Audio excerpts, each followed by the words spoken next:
Hello again, dear listener. You've arrived at the perfect time for a story from the past, told gently and slowly as night wraps itself around us. Whether you're easing into sleep or simply seeking a soft pause from the day, I'm grateful to be part of your routine. Let me know where you're listening from. Are you watching the sun rise, or is the moon hanging outside your window as it is mine? If these calm historical narratives bring you peace, I invite you to subscribe and come along for many more. But first, let me give you an example of just how brutal these men could be. So you understand, we're not talking about ordinary medieval violence here. When Eric Bloodaxe earned his nickname, it wasn't through some heroic battle or noble conquest. No, he literally murdered every single one of his brothers to secure his throne, methodically hunting them down one by one like animals. And that was considered normal behavior for him. After 3 decades of researching Viking history and studying primary sources from across Scandinavia, I can tell you that these stories will fundamentally change how you think about medieval warfare and the lengths men would go to for power. The thing is, when most people think of terrible rulers throughout history, they picture Roman emperors or medieval tyrants from Central Europe. But the Vikings produced some of the most systematically cruel leaders the world has ever seen. Men who combined the tactical brilliance of great military minds with the sadistic creativity of complete psychopaths.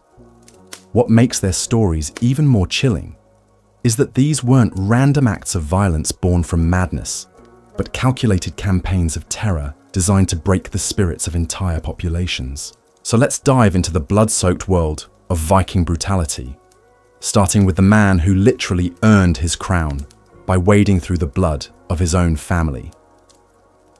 Eric Bloodaxe stands as perhaps the most ruthlessly efficient fratricide in Viking history. Born around 885, as one of King Harald Fairhair's many sons, Eric understood from an early age that having too many brothers was a dangerous luxury he couldn't afford. While most royal siblings engaged in political maneuvering or formed alliances to secure their positions, Eric chose a more direct approach. He systematically murdered every single one of his brothers, earning his infamous nickname through what can only be described as a methodical family massacre. The sources describe Eric's campaign against his brothers as coldly calculated rather than driven by rage or passion. He would invite them to feasts under the pretense of reconciliation, only to have them poisoned or stabbed by hidden assassins. Other brothers he hunted down like wild game, tracking them across Norway's fjords and forests until he could corner them in isolated locations where their screams wouldn't carry to potential allies. The most disturbing aspect wasn't just the killing itself, but the patience Eric displayed, sometimes waiting years for the perfect opportunity to eliminate a particular brother. What made Eric's fratricide even more terrifying was his ability to maintain political relationships throughout the carnage. While he was butchering his siblings, he continued to function as a respected leader, making alliances, commanding raids, and presenting himself as a legitimate heir to his father's throne. Contemporary accounts describe him as charming and intelligent in his public dealings, capable of discussing poetry and politics with equal skill, all while privately orchestrating the deaths of his own blood relatives. His wife, Gunhild, became his perfect partner in these schemes. Known as Gunhild Mother of Kings, she possessed a reputation for sorcery and political manipulation that complemented Eric's more direct methods perfectly. Together, they created what medieval sources describe as a reign of terror that extended far beyond their family disputes. Gunhild would identify threats through her network of spies and informants, while Eric would eliminate them with brutal efficiency. The psychological impact of Eric's actions extended throughout Norwegian society. Noble families began to fear their own relatives, never knowing if a brother or cousin might be plotting their demise. The very concept of family loyalty, so crucial to Viking culture, became poisoned by Eric's example. Parents started viewing multiple sons not as blessings, but as potential sources of future bloodshed, fundamentally altering how Viking families approach succession and inheritance. But Eric's appetite for violence wasn't satisfied by domestic slaughter alone. Once he had secured his position in Norway, he turned his attention to expanding his reign of terror across the North Sea. His raids on England and Scotland became legendary for their systematic cruelty. Unlike other Viking leaders who raided for wealth or territory, Eric seemed to raid for the pure pleasure of causing suffering. Contemporary English chronicles describe Eric's forces as behaving differently from typical Viking raiders. Where most Vikings would demand ransom for captured nobles or negotiate tribute arrangements with local rulers, Eric's men were instructed to maximize psychological damage. They would capture entire families and force parents to watch their children being tortured before killing them all. They burned monasteries not just to eliminate resistance, but to specifically target the religious and cultural foundations of their enemies' societies. The Anglo-Saxon Chronicle records that Eric's presence in English waters could be detected not by seeing his ships, but by following the smoke from burning villages and the streams of refugees fleeing inland. His reputation became so terrifying that some English coastal settlements would evacuate entirely upon receiving reports that Eric's fleet had been spotted days away, preferring to abandon their homes rather than risk encountering his forces. What distinguished Eric from other brutal Viking leaders was his understanding of terror as a strategic weapon. He recognized that reputation could be more powerful than actual military force, and he cultivated his fearsome image with the same attention to detail that other leaders devoted to their battle tactics. Every act of cruelty was calculated to spread stories that would weaken his enemy's resolve before he even arrived to fight them. Moving from familial murder to religious persecution, we encounter Ivar the Boneless, a warlord whose very name became synonymous with the systematic destruction of Christian England. Part of the legendary Great Heathen Army that invaded England in 865, Ivar brought a level of calculated brutality to warfare that shocked even his Viking contemporaries. His nickname remains a subject of debate among historians, with some suggesting it referred to a physical condition, while others argue it described his serpentine cunning or his ability to slip through enemy defenses like a creature without bones. What isn't debatable is the trail of destruction Ivar left across England. Unlike raiders who struck quickly and retreated, Ivar understood the power of psychological warfare on an unprecedented scale. His forces didn't just conquer territories, they systematically dismantled the cultural and religious infrastructure that held Anglo-Saxon society together. Churches weren't simply looted but completely destroyed, their stones scattered and their foundations salted to prevent rebuilding. Priests and monks weren't just killed, but tortured in ways specifically designed to break the faith of surviving witnesses. The most notorious example of Ivar's calculated cruelty was his treatment of King Edmund of East Anglia. When Edmund refused to renounce Christianity and become Ivar's vassal, Ivar didn't simply execute him as most conquerors would. Instead, he subjected Edmund to the blood eagle, one of the most horrifying execution methods in Viking tradition. The victim's ribs would be cut away from the spine and pulled outward to resemble wings, while the lungs were pulled out and spread across the ribs.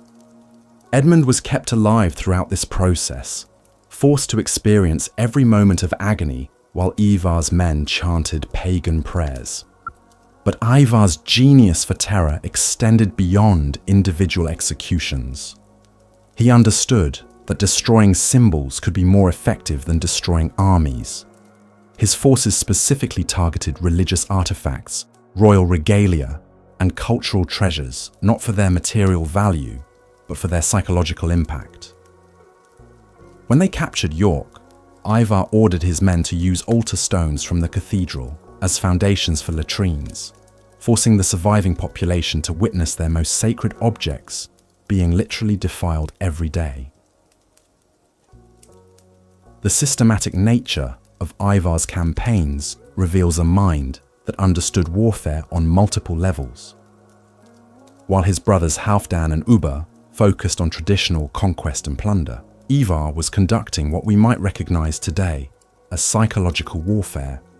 He studied his enemies' beliefs and customs, not out of curiosity, but to identify the most effective ways to break their spirits. Every act of sacrilege was carefully chosen to maximize despair among the surviving population. Contemporary sources describe how Ivar's reputation preceded his armies like a plague.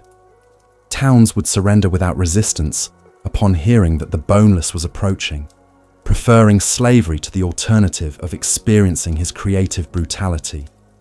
This psychological dominance allowed Ivar to conquer vast territories with relatively small forces, as his reputation did much of the work that would otherwise require massive armies. His treatment of captured nobles became the stuff of nightmares throughout Anglo-Saxon England.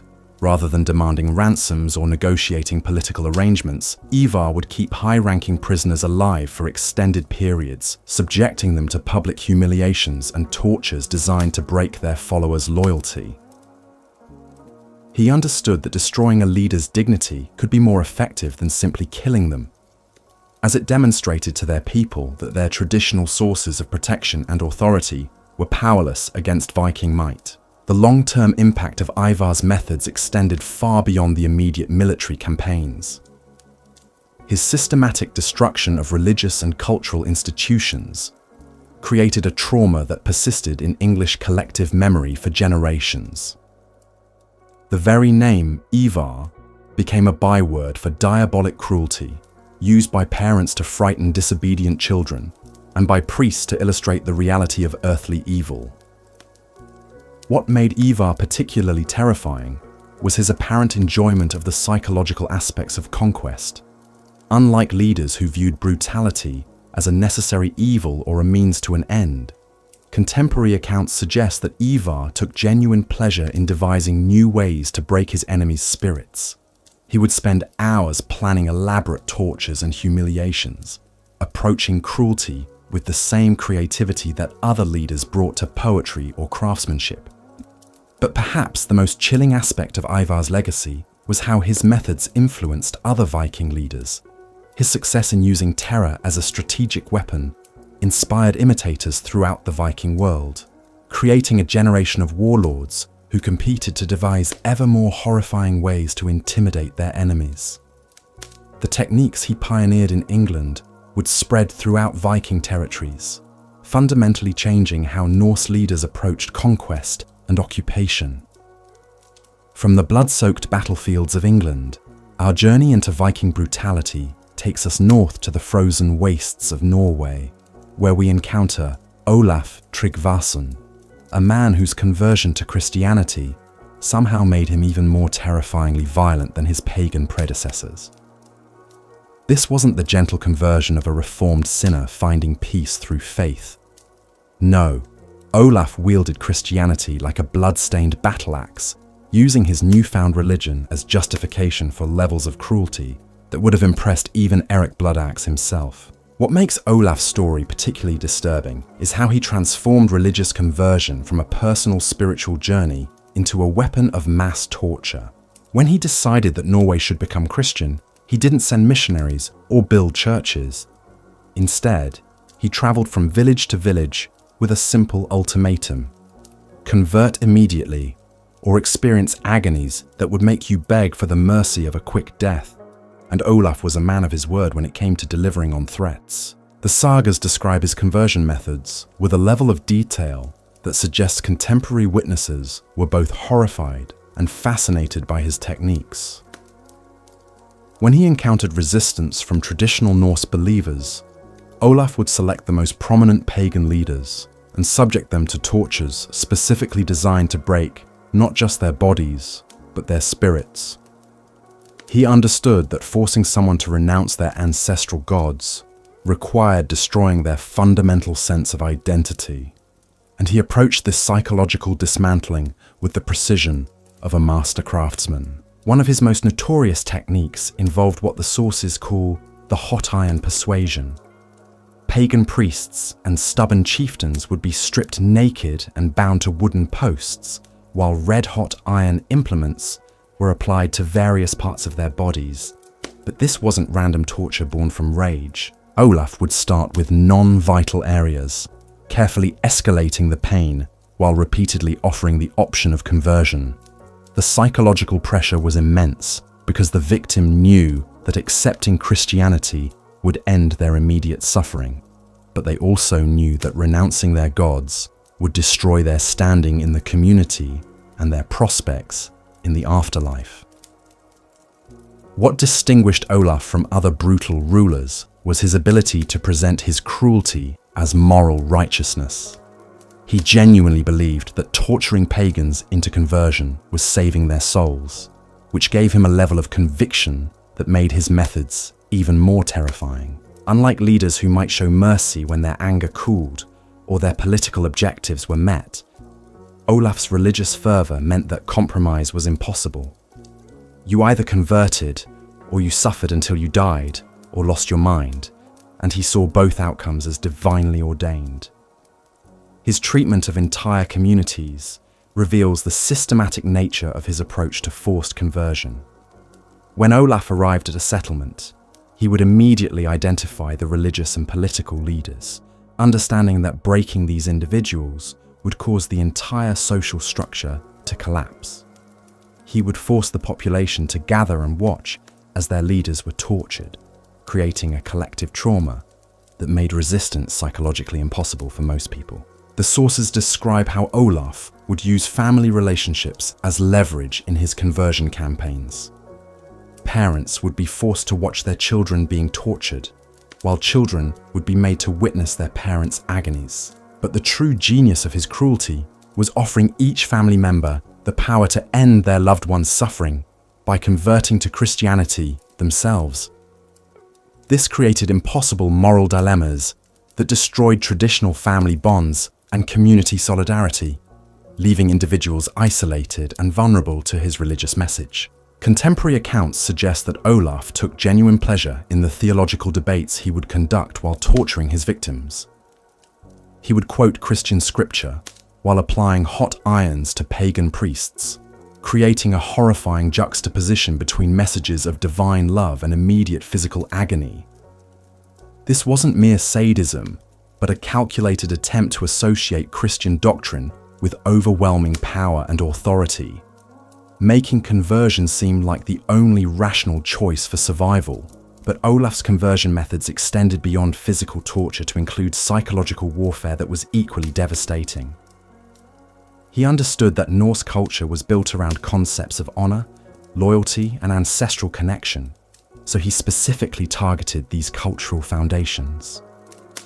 Pagan leaders who converted under torture were forced to publicly renounce not just their gods, but their ancestors, their cultural traditions, and their personal honor.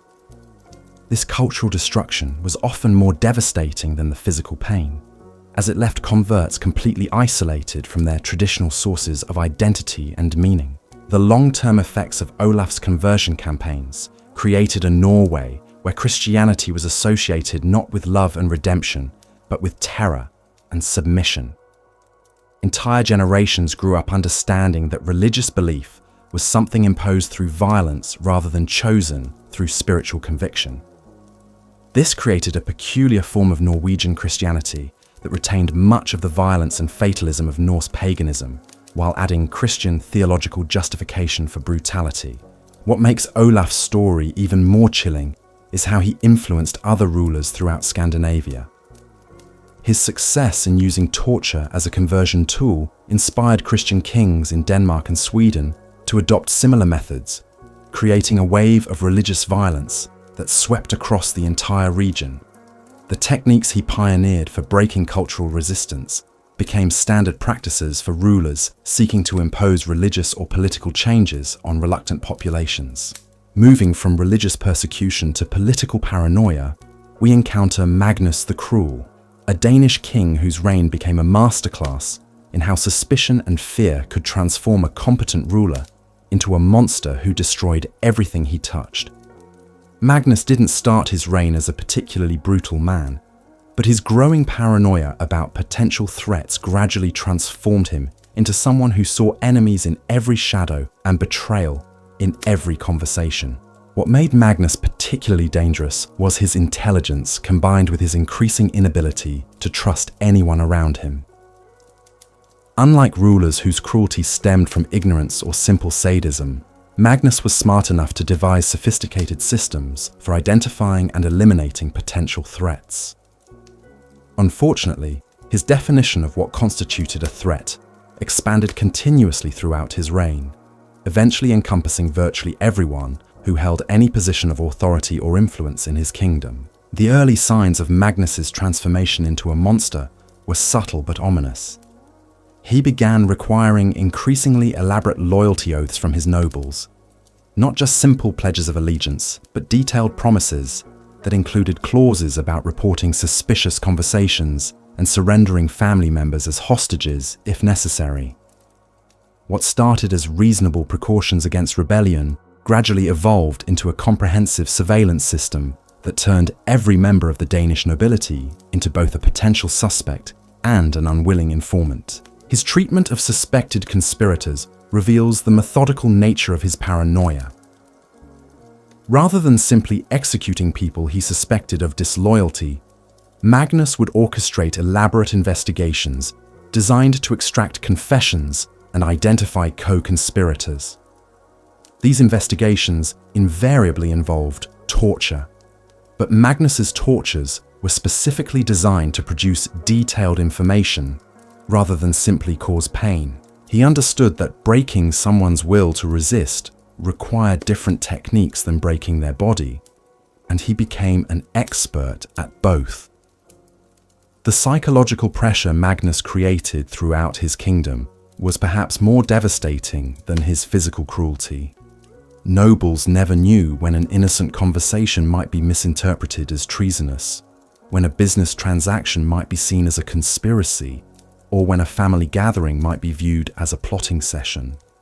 This constant anxiety created a society where everyone was afraid to speak freely, to form genuine relationships, or to take any actions that might be construed as suspicious by the increasingly paranoid king.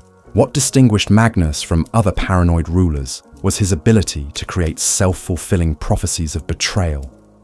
His excessive suspicion and brutal responses to perceived threats created genuine resentment among his nobles, which he then interpreted as evidence that his paranoia was justified. This created a vicious cycle where his cruelty generated actual conspiracies, which justified even more extreme measures, which generated more resentment and more real conspiracies. Contemporary sources describe how Magnus would test the loyalty of his supporters by spreading false information to see who would report it back to him and who might use it for their own purposes. These loyalty tests became increasingly elaborate and dangerous, often requiring nobles to betray friends or family members to prove their dedication to the crown. The psychological damage these tests inflicted on Danish society was immense, as they systematically destroyed the trust and personal relationships that held communities together. His execution methods became legendary for their creative cruelty, but what made them particularly horrifying was how Magnus would use them as public education tools. When he executed suspected traitors, he would force the entire court to attend and would provide detailed explanations of why each particular torture was being applied. These weren't just executions, but teaching moments designed to show everyone exactly what would happen to them if they were suspected of disloyalty. The final years of Magnus's reign saw him descending into a level of paranoia that bordered on complete madness. He began to suspect his own family members, his personal servants, even his food tasters and bodyguards. The palace became a place where everyone lived in constant terror, never knowing if their next interaction with the king might be their last. This atmosphere of fear eventually became so pervasive that it paralyzed the entire governmental system, as officials became too frightened to make any decisions that might somehow offend or threaten the increasingly unstable monarch. But the most chilling aspect of Magnus's reign was how his paranoia became infectious, spreading throughout Danish society like a plague. Nobles began to suspect each other, communities turned against their leaders, and families became fractured by mutual suspicion and betrayal. The social fabric that held Denmark together began to unravel as Magnus's psychological instability created a kingdom where trust became impossible and fear became the only reliable constant. The systematic destruction of trust that Magnus accomplished reveals something truly terrifying about human nature. How quickly civilization can collapse when fear becomes the primary governing principle. But even Magnus's paranoid reign pales in comparison to the calculated sadism of our next warlord, a man who turned the act of dying into an elaborate theatrical performance designed to break the minds of everyone forced to witness it. Sigurd Snake in the Eye earned his nickname not through any physical deformity, but because of his ability to strike with the sudden, venomous precision of a serpent. What made Sigurd particularly dangerous wasn't just his tactical brilliance or his skill in battle, but his understanding that true power came from controlling how people died rather than simply killing them efficiently. He transformed execution from a swift administrative necessity into a prolonged artistic endeavor that could last for days or even weeks. The sources describe Sigurd's approach to torture as almost scholarly in its thoroughness. He would study his victims carefully before beginning their torment, learning about their fears, their relationships, their deepest sources of shame and pride. This wasn't casual cruelty, but a systematic process of psychological archaeology, digging into a person's soul to find the most effective ways to destroy their spirit, before finally allowing their body to follow. His most notorious innovation was what contemporary chroniclers called the living death. Victims would be kept in a state where they were technically alive, but experiencing such constant agony that they would beg for the mercy of actual death. Sigurd understood that the threat of prolonged suffering could be more effective than immediate execution in breaking the will of potential enemies. Word would spread throughout his territories about prisoners who had been kept in states of living torment for months, creating a psychological weapon that was far more powerful than any physical army. What distinguished Sigurd from other cruel rulers was his patience. While men like Eric Bloodaxe killed in fits of rage or strategic necessity, Sigurd approached torture as a craft that required time and careful attention to detail. He would spend weeks planning the perfect sequence of torments for important prisoners, consulting with experts in anatomy and medicine to ensure that his victims could survive the maximum amount of suffering before finally succumbing. His treatment of captured enemy leaders became the stuff of nightmares throughout Scandinavia. Rather than executing them quickly to prevent rescue attempts or political complications, Sigurd would keep them alive in public cages where their subjects could witness their degradation. These weren't simple imprisonments, but carefully orchestrated displays of powerlessness designed to show entire populations that their traditional sources of protection and authority were utterly helpless against his will. The psychological impact of these public tortures extended far beyond their immediate victims. Parents would use stories of Sigurd's cages to terrify disobedient children, while warriors would lose their courage at the mere mention of his name. The knowledge that capture by Sigurd meant something far worse than death created a level of fear that made conventional military resistance almost impossible in many regions. But perhaps the most disturbing aspect of Sigurd's methods was how he would involve the victims' families and followers in their torment. Captured nobles would be forced to watch their children being tortured, while their subjects would be given the choice between witnessing their leader's degradation or facing similar treatment themselves. This created impossible moral dilemmas that destroyed the bonds of loyalty and obligation that held medieval society together. Contemporary accounts describe how Sigurd would conduct what he called educational sessions during his tortures, explaining to gathered audiences exactly why each particular punishment was being applied and what lessons observers should draw from the proceedings. These weren't random acts of violence, but carefully planned demonstrations designed to teach specific political and social lessons about the consequences of opposing his authority. The long-term effects of Sigurd's reign created regions where the very concept of resistance became psychologically impossible. Entire generations grew up understanding that challenging authority didn't just risk death, but could result in prolonged torments that would destroy not just the rebel, but everyone connected to them. This created a form of political paralysis that persisted long after Sigurd's own death, as communities remained traumatized by collective memories of his creative cruelty. What made Sigurd's legacy particularly toxic was how his methods influenced other Viking leaders throughout the region. His success in using elaborate torture as a tool of political control inspired imitators who competed to devise even more horrifying ways to break their enemies' spirits. The techniques he pioneered spread throughout the Viking world like a contagion, fundamentally changing how Norse rulers approached the relationship between violence and authority. From the calculated sadism of Sigurd, we move to a figure whose very existence challenged the boundaries between human cruelty and supernatural evil. Bluetooth Harald, despite his seemingly modern nickname, was a warlord whose reign became synonymous with a level of systematic brutality that medieval chroniclers struggled to describe in purely human terms. Some contemporary sources suggest that witnesses to his actions questioned whether they were observing the work of a mortal man or some demonic entity that had assumed human form.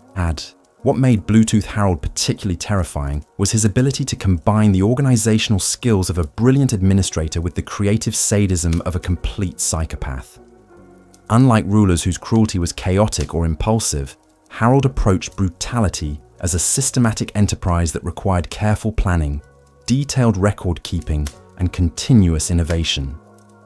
He maintained what contemporary sources describe as workshops devoted entirely to developing new methods of torture and execution, staffed by specialists who approached their craft with the dedication of master artisans. His treatment of conquered populations reveals the industrial scale of his cruelty.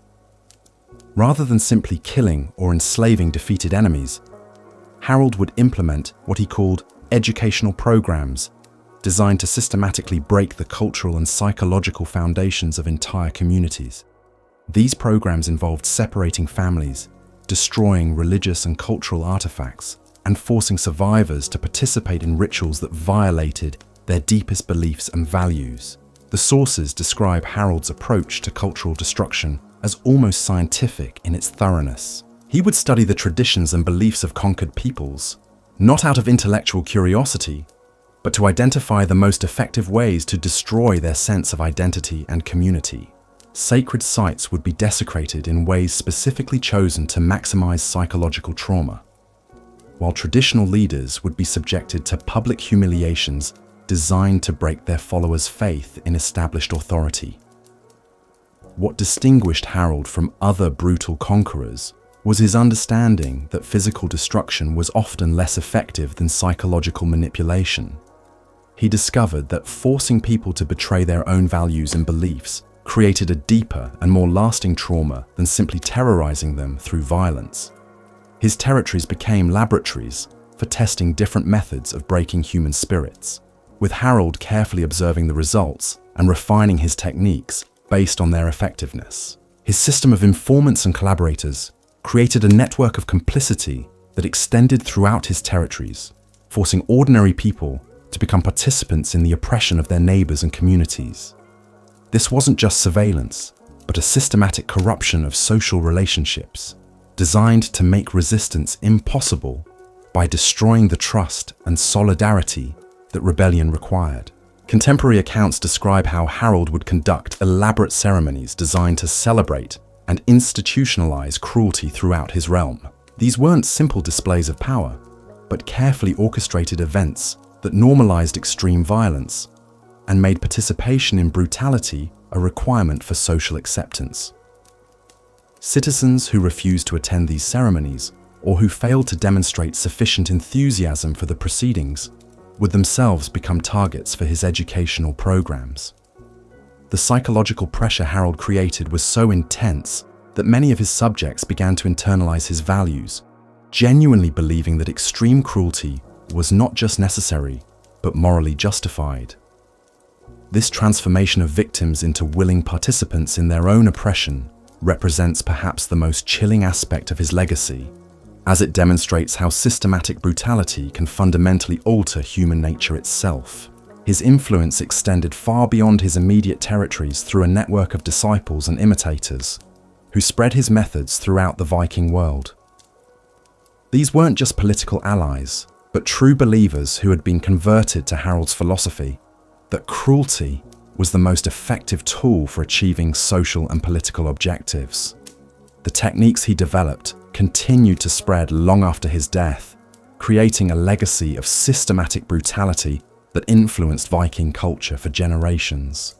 But the most disturbing aspect of Harald's reign was how he managed to present his systematic cruelty as a form of enlightened governance, convincing many of his subjects that they were fortunate to live under such an effective and organized system of oppression. This ability to make victims grateful for their own suffering represents a level of psychological manipulation that borders on the supernatural, suggesting that Harald possessed an understanding of human nature that was both profound and utterly corrupted. As we delve deeper into these tales of systematic cruelty, we begin to see patterns emerging that reveal something fundamental about how power corrupts and how violence becomes normalized in societies that lose their moral foundations. But our journey through Viking brutality is far from over, as we still need to examine the warlords whose cruelty was so extreme that it transcended mere political strategy and entered the realm of pure evil. The most chilling aspect of these Viking tyrants wasn't just their individual acts of cruelty, but how they systematically corrupted entire societies, turning ordinary people into accomplices in their own oppression. This brings us to Ragnar Hairy Breeches, a warlord whose nickname might sound almost comical to modern ears, but whose methods of psychological warfare were so sophisticated that they fundamentally altered how Viking society understood the relationship between power and fear. What made Ragnar particularly dangerous wasn't his physical prowess or even his tactical brilliance, but his intuitive understanding of human psychology and his ability to weaponize shame and humiliation as tools of conquest. Unlike other Viking leaders who relied primarily on physical intimidation, Ragnar discovered that destroying someone's sense of dignity and self-worth could be far more devastating than simply killing them. He pioneered techniques for breaking enemy morale that went far beyond conventional warfare, creating new categories of suffering that his victims couldn't even adequately describe to their contemporaries. Ragnar's approach to conquest involved what contemporary sources describe as the ritual of degradation. When his forces captured enemy settlements, he wouldn't immediately kill or enslave the population. Instead, he would implement elaborate ceremonies designed to systematically strip away everything that gave people their sense of identity and worth. Noble captives would be forced to perform the most menial and degrading tasks while their former subjects watched, creating a psychological reversal that shattered traditional social hierarchies and left entire communities rudderless and demoralized. The sources describe how Ragnar would force captured kings and jarls to serve as entertainment for his warriors, making them perform humiliating dances, recite degrading poems about their own failures, or participate in mock ceremonies that parodied their former authority. These weren't random acts of cruelty, but carefully choreographed performances designed to demonstrate to everyone present that traditional sources of power and respect were meaningless when confronted with superior force. But Ragnar's genius for psychological warfare extended beyond individual humiliation to encompass entire communities. He understood that Viking society was built around concepts of honor, lineage, and reputation, so he specifically targeted these cultural foundations. Families would be forced to denounce their ancestors, warriors would be made to publicly confess cowardice, and religious leaders would be compelled to mock their own gods. These forced betrayals of fundamental values created a psychological trauma that persisted long after the immediate physical threat had passed. What distinguished Ragnar from other cruel leaders was his patience and his understanding that true psychological dominance required time to develop properly. Rather than simply terrorizing people into submission, he would spend months slowly dismantling their psychological defenses, gradually escalating the humiliations and degradations until his victims began to internalize his values and see themselves through his contemptuous eyes. His treatment of captured women reveals perhaps the most disturbing aspect of his methods. Rather than simply using them for labor or ransom, Ragnar would implement what he called lessons in powerlessness, designed to break not just individual spirits, but to demonstrate to entire communities that their traditional protectors were helpless. These lessons involved elaborate public ceremonies, where the social and cultural roles that gave women status and protection were systematically mocked and destroyed. Contemporary chroniclers describe how Ragnar's territories became places where normal human relationships became impossible, as everyone lived in constant fear that their words or actions might be twisted into reasons for public humiliation. The psychological pressure was so intense that many people began to police themselves, avoiding any behavior that might draw attention or be interpreted as disrespectful to their conquerors. The long-term effects of Ragnar's psychological warfare created regions where resistance became literally unthinkable. Entire generations grew up understanding that challenging authority didn't just risk physical punishment, but could result in public degradations that would destroy not just the rebel, but their entire family's reputation for generations. This created a form of cultural paralysis that made conventional rebellion impossible, even when physical resistance might have been feasible. His influence on other Viking leaders was profound and lasting. The techniques he developed for breaking human spirits through systematic humiliation spread throughout Scandinavia, inspiring imitators who competed to devise even more sophisticated methods of psychological torture. The concept that shame could be more powerful than pain became a cornerstone of Viking intimidation tactics, fundamentally changing how Norse warriors approached conquest and occupation. But perhaps the most chilling aspect of Ragnar's legacy was how his methods created a generation of Vikings who genuinely enjoyed inflicting psychological suffering on their enemies. Unlike traditional warriors who might feel some reluctance or distaste for necessary brutality, Ragnar's followers developed an appetite for creative humiliation that went far beyond strategic necessity.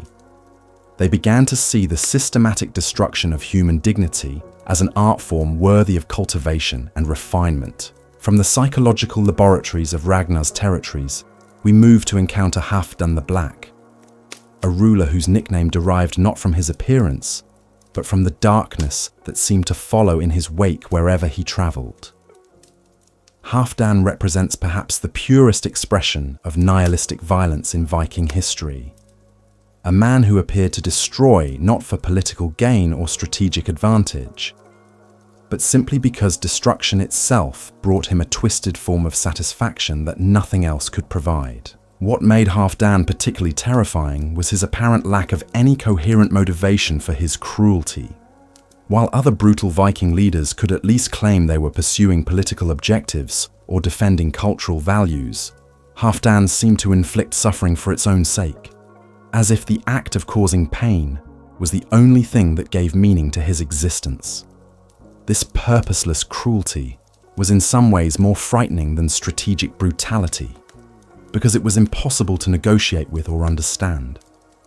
Contemporary sources describe Halfdan's raids as fundamentally different from typical Viking expeditions. Where most Norse warriors raided for wealth, slaves, or territory, Halfdan's forces seemed primarily interested in maximizing the amount of suffering they could inflict on their victims. They would pass by wealthy targets that could have provided substantial plunder in order to attack poorer settlements, where they could spend more time tormenting the inhabitants. His treatment of prisoners reveals the depths of his psychological darkness. Rather than ransoming valuable captives or putting them to useful work, Halfdan would keep them alive solely to serve as subjects for his experiments in creative torture. He maintained what contemporary chroniclers describe as collections of prisoners who served no practical purpose except to satisfy his appetite for inflicting pain on helpless victims. The sources describe how Halfdan would conduct what he called investigations into the nature of suffering, subjecting prisoners to increasingly elaborate tortures while carefully observing their responses. These weren't interrogations designed to extract information or confessions, but purely experimental procedures aimed at discovering new ways to break human spirits and prolong agony. The methodical nature of these experiments suggests a mind that approached cruelty with the same systematic curiosity that other people might bring to studying natural phenomena. What distinguished Halfdan from other psychopathic leaders was his ability to inspire similar darkness in his followers. Unlike rulers whose brutality remained largely personal, Halfdan managed to corrupt entire armies, turning ordinary Viking warriors into enthusiastic participants in his purposeless campaigns of suffering. His men began to compete with each other to devise new tortures and humiliations, creating a culture of cruelty that fed on itself and grew more extreme with each iteration. His approach to conquest involved what can only be described as the systematic cultivation of despair. Rather than simply defeating enemy forces and occupying their territories, Halfdan would implement long-term campaigns designed to slowly drain all hope and meaning from the lives of conquered populations. These campaigns could last for years, gradually escalating in intensity until entire regions became psychological wastelands where people existed in states of constant anxiety and hopelessness. Contemporary accounts describe how Halfdan's territories became places where normal human emotions began to atrophy. The constant exposure to random violence and purposeless cruelty created populations that were psychologically numb, incapable of forming genuine relationships or experiencing joy even when circumstances might otherwise have permitted it.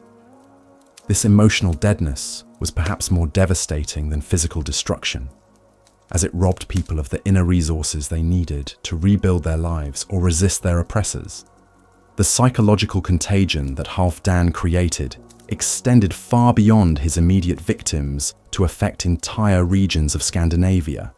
Communities that had never directly encountered his forces would modify their behavior based on stories they had heard about his methods, creating a climate of preemptive fear that made normal social and economic life increasingly difficult. The mere possibility that Halfdan might appear became a source of chronic anxiety that poisoned relationships and undermined community solidarity. His influence on Viking culture was particularly toxic because he demonstrated that cruelty could become an end in itself, rather than merely a means to achieve other objectives. This philosophical shift fundamentally altered how many Norse warriors understood violence, transforming it from a necessary tool for survival and advancement into a source of entertainment and personal fulfillment.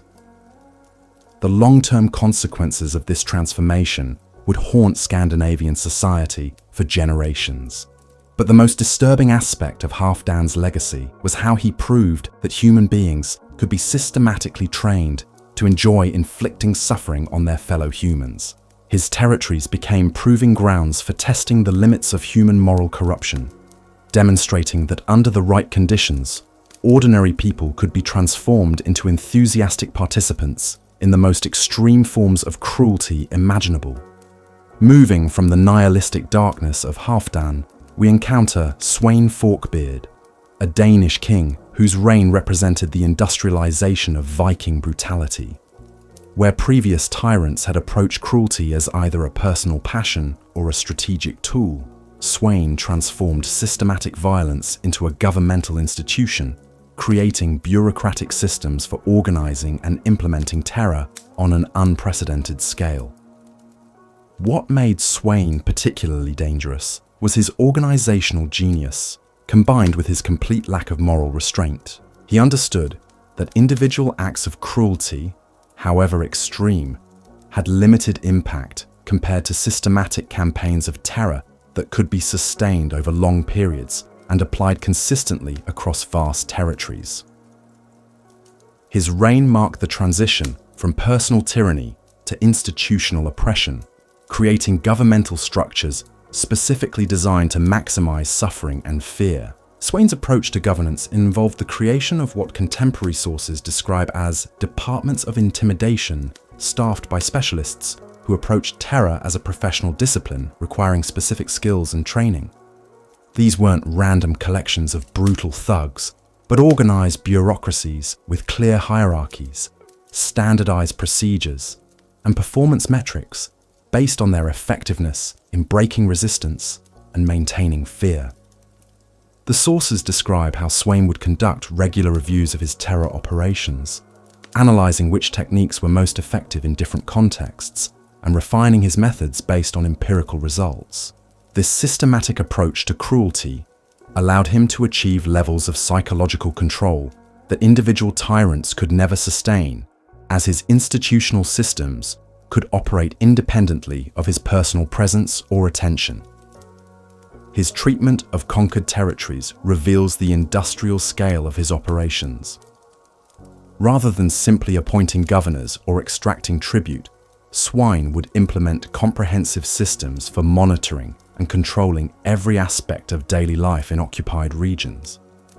These systems involved networks of informants, regular public demonstrations of power, and carefully calibrated punishments designed to maintain optimal levels of fear without completely destroying the economic productivity of subject populations. What distinguished Sweyn from other organized tyrants was his understanding that sustainable oppression required popular participation.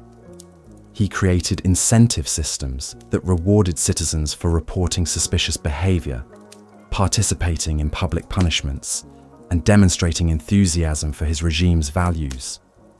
These systems gradually corrupted entire societies, turning neighbors into informants and friends into potential enemies. Contemporary chroniclers describe how Sweyn's territories became places where collaboration with oppression became the price of survival, creating moral compromises that destroyed the psychological foundations of community life. People were forced to choose between protecting their families and maintaining their integrity, with most choosing survival over principle, and then living with the psychological consequences of their moral capitulation. His approach to resistance was particularly sophisticated, involving multi-stage processes designed to identify, isolate, and systematically destroy opposition movements before they could gain momentum. Rather than simply responding to rebellion after it occurred, Sweyn's systems were designed to detect and eliminate potential resistance while it was still in the planning stages, creating a preemptive approach to terror that made organized opposition virtually impossible. The psychological impact of living under Sweyn's systematic oppression was devastating in ways that individual acts of cruelty could never achieve. The knowledge that every conversation might be monitored, every relationship might be compromised, and every action might be subject to official scrutiny created a level of chronic stress that fundamentally altered how people related to each other and to their own thoughts and feelings. His influence extended throughout the Viking world, through a network of disciples who exported his institutional approaches to terror to other kingdoms and territories. These weren't just political allies, but true converts to his philosophy that systematic oppression was the most effective form of governance, creating a generation of rulers who competed to refine and improve upon his methods. But perhaps the most chilling aspect of Sweyn's legacy was how he demonstrated that systematic cruelty could become self-sustaining, creating governmental and social structures that continued to operate effectively long after their original architect had passed from the scene. His institutional approach to terror proved that oppression could be transformed from a personal characteristic of individual tyrants into a permanent feature of political systems, making resistance not just dangerous, but seemingly futile. The progression from individual psychopaths like Eric Bloodaxe to institutional tyrants like Sweyn Forkbeard reveals something profound about how evil evolves and adapts to become more effective over time. But even Sweyn's systematic approach to terror pales in comparison to our final figure, a man whose very name became synonymous with the complete destruction of human hope and the transformation of entire regions into landscapes of perpetual nightmare. This journey through the darkest chapters of Viking history reveals how individual cruelty can metastasize into systematic oppression, transforming entire societies and leaving psychological scars that persist for generations. But we're not finished exploring the depths of Viking brutality, as the worst examples of human evil are yet to come in our examination of these blood-soaked northern tyrants. As we reach the pinnacle of Viking brutality, we encounter Harald Hardrada, whose very name translates to hard ruler, though this translation barely captures the essence of a man who redefined what it meant to be feared throughout medieval Europe. Harald didn't just rule through terror, he transformed terror itself into a sophisticated art form that combined the psychological insights of a master manipulator with the creative sadism of a complete monster. His reign represents the absolute peak of Viking cruelty, where systematic oppression evolved into something approaching supernatural evil. What made Harald uniquely terrifying was his ability to combine every technique pioneered by his brutal predecessors, while adding innovations that surpassed them all in terms of sheer psychological devastation. He had studied the methods of Eric Bloodaxe, Ivar the Boneless, and Sweyn Forkbeard, but rather than simply copying their approaches, he synthesized their techniques into something far more horrifying than the sum of its parts. Harald's understanding of human psychology was so profound that contemporary chroniclers began to question whether he possessed some form of supernatural insight into the human soul. He could look at a person and immediately identify their deepest fears, their strongest loyalties, and their most vulnerable psychological pressure points. This wasn't intuition, but a systematic study of human nature that he had pursued with the same dedication that other men devoted to warfare or statecraft. His approach to breaking prisoners reveals the sophisticated nature of his psychological warfare. Rather than relying on physical torture alone, Harald would conduct what he called conversations with the soul, extended interrogations that could last for weeks or months. These sessions weren't designed to extract information, but to systematically dismantle everything that gave his victims their sense of identity and purpose. He would force prisoners to confront their own moral compromises, their secret shames, and their deepest hypocrisies until they began to see themselves as he saw them, worthless and contemptible. The sources describe how Harald would use these psychological dissections to create what he termed willing slaves, prisoners who had been so thoroughly broken that they genuinely believed they deserved their suffering and were grateful for any small mercy he might show them. These broken souls would become his most effective agents, as their visible transformation from proud warriors to groveling servants demonstrated to others the futility of resistance more powerfully than any display of physical force could achieve. His treatment of entire populations reveals the industrial scale of his psychological operations. When Harald conquered new territories, he would implement comprehensive programs designed to identify and systematically corrupt the moral and cultural foundations of entire societies. These programs involved forcing communities to participate in rituals that violated their deepest values, creating collective guilt and shame that made resistance psychologically impossible. Contemporary accounts describe how Harald would organize elaborate festivals of degradation, where entire populations would be forced to participate in ceremonies designed to mock and destroy their own cultural traditions. Parents would be compelled to denounce their children. Priests would be made to blaspheme against their own gods. And warriors would be forced to publicly confess acts of cowardice they had never committed. These festivals weren't random acts of cruelty, but carefully orchestrated events designed to create collective trauma that would persist for generations. What distinguished Harald from all previous tyrants was his understanding that true power lay not in controlling people's actions, but in controlling their thoughts and feelings. He discovered that people who had been forced to betray their own values would internalize a sense of worthlessness that made them more controllable than any external threat could achieve. His territories became laboratories for testing the limits of psychological manipulation, with Harold constantly refining his techniques based on their effectiveness in breaking human spirits.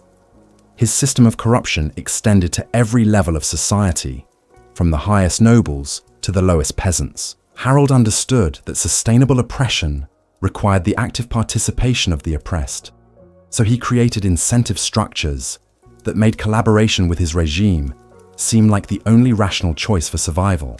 People weren't just afraid of Harold, they became invested in his success because opposing him would require confronting their own complicity in his crimes. The psychological contagion that Harold created was so powerful that it began to affect his own followers, transforming ordinary Viking warriors into enthusiastic participants in systematic cruelty. His armies became composed not of reluctant soldiers following orders, but of true believers who had been converted to his philosophy, that causing suffering was not just necessary, but morally justified. These men would compete with each other to devise new tortures and humiliations, creating a culture of cruelty that fed on itself and grew more extreme with each iteration. His approach to resistance was perhaps the most sophisticated ever developed by any medieval ruler. Rather than simply punishing rebels after they acted, Harold created systems for identifying and corrupting potential opponents before they could organize effective resistance. He understood that most rebellions were motivated by moral outrage, so he focused on destroying the moral foundations that made resistance psychologically possible. Contemporary chroniclers describe how Harold would target the families and communities of potential rebels, not with physical violence, but with systematic campaigns designed to compromise their moral authority and social standing. A potential rebel leader might find that his children were being rewarded for denouncing their parents, his wife was being honored for reporting his private conversations, and his closest friends were being promoted for demonstrating their loyalty to the regime. These campaigns created psychological isolation that made resistance seem not just dangerous, but pointless. The long-term effects of Harold's reign created regions where normal human relationships became impossible. Trust, loyalty, love, and friendship all became potential sources of vulnerability that could be exploited by his agents. People learned to guard their thoughts and feelings, even from their closest family members, creating a psychological landscape where genuine human connection was too dangerous to risk. His influence on the broader Viking world was profound and lasting. The techniques he developed spread throughout Scandinavia and beyond, inspiring imitators who exported his methods to other kingdoms and cultures. Harold had proven that systematic psychological warfare could be more effective than traditional military conquest, fundamentally changing how rulers throughout medieval Europe understood the relationship between power and fear. But perhaps the most disturbing aspect of Harold's legacy was his demonstration that human beings could be systematically transformed into willing participants in their own oppression. His territories became proving grounds for testing the limits of moral corruption, showing that under the right conditions, ordinary people could be made to embrace values that were completely antithetical to their original beliefs and principles. The progression from Harold's individual tyranny to systematic institutional oppression represents one of the darkest chapters in human history, revealing how evil can evolve and adapt to become more effective over time. His methods created psychological scars that persisted long after his death, influencing how entire cultures understood concepts like loyalty, authority, and moral responsibility. Contemporary sources suggest that Harold's reign marked a turning point in Viking culture, transforming a society that had traditionally valued courage, honor, and individual achievement into one that prioritized survival, compliance, and collective submission. The warriors who had once prided themselves on their independence and fierce loyalty to their chosen leaders became servants of a system that demanded complete psychological surrender in exchange for basic survival. The techniques Harold pioneered for breaking human spirits became so effective that they continued to be used long after their original purpose had been achieved. Communities that had been subjected to his psychological warfare remained traumatized and compliant for generations, passing down patterns of submission and self-censorship to their children and grandchildren. The cultural damage he inflicted proved to be far more lasting than any physical destruction could have been. His approach to governance created what contemporary observers described as kingdoms of the walking dead, territories populated by people who were technically alive, but had been so thoroughly broken that they existed in states of emotional numbness and psychological paralysis. These populations became incapable of genuine resistance, creative thinking, or independent action, creating societies that were stable but completely stagnant. The psychological techniques Harold developed were so sophisticated that they influenced military and political thinking throughout medieval Europe and beyond. Rulers who had never directly encountered his methods began to adopt similar approaches to controlling their subjects, creating a contagion of systematic oppression that spread far beyond the original Viking territories. His legacy reveals something fundamental about human nature that most people prefer not to acknowledge: that under the right conditions, ordinary individuals can be transformed into enthusiastic participants in the most extreme forms of cruelty and oppression. Harold's reign proved that evil is not just a characteristic of individual psychopaths, but a systematic force that can be cultivated, refined, and institutionalized to achieve levels of control that physical force alone could never accomplish.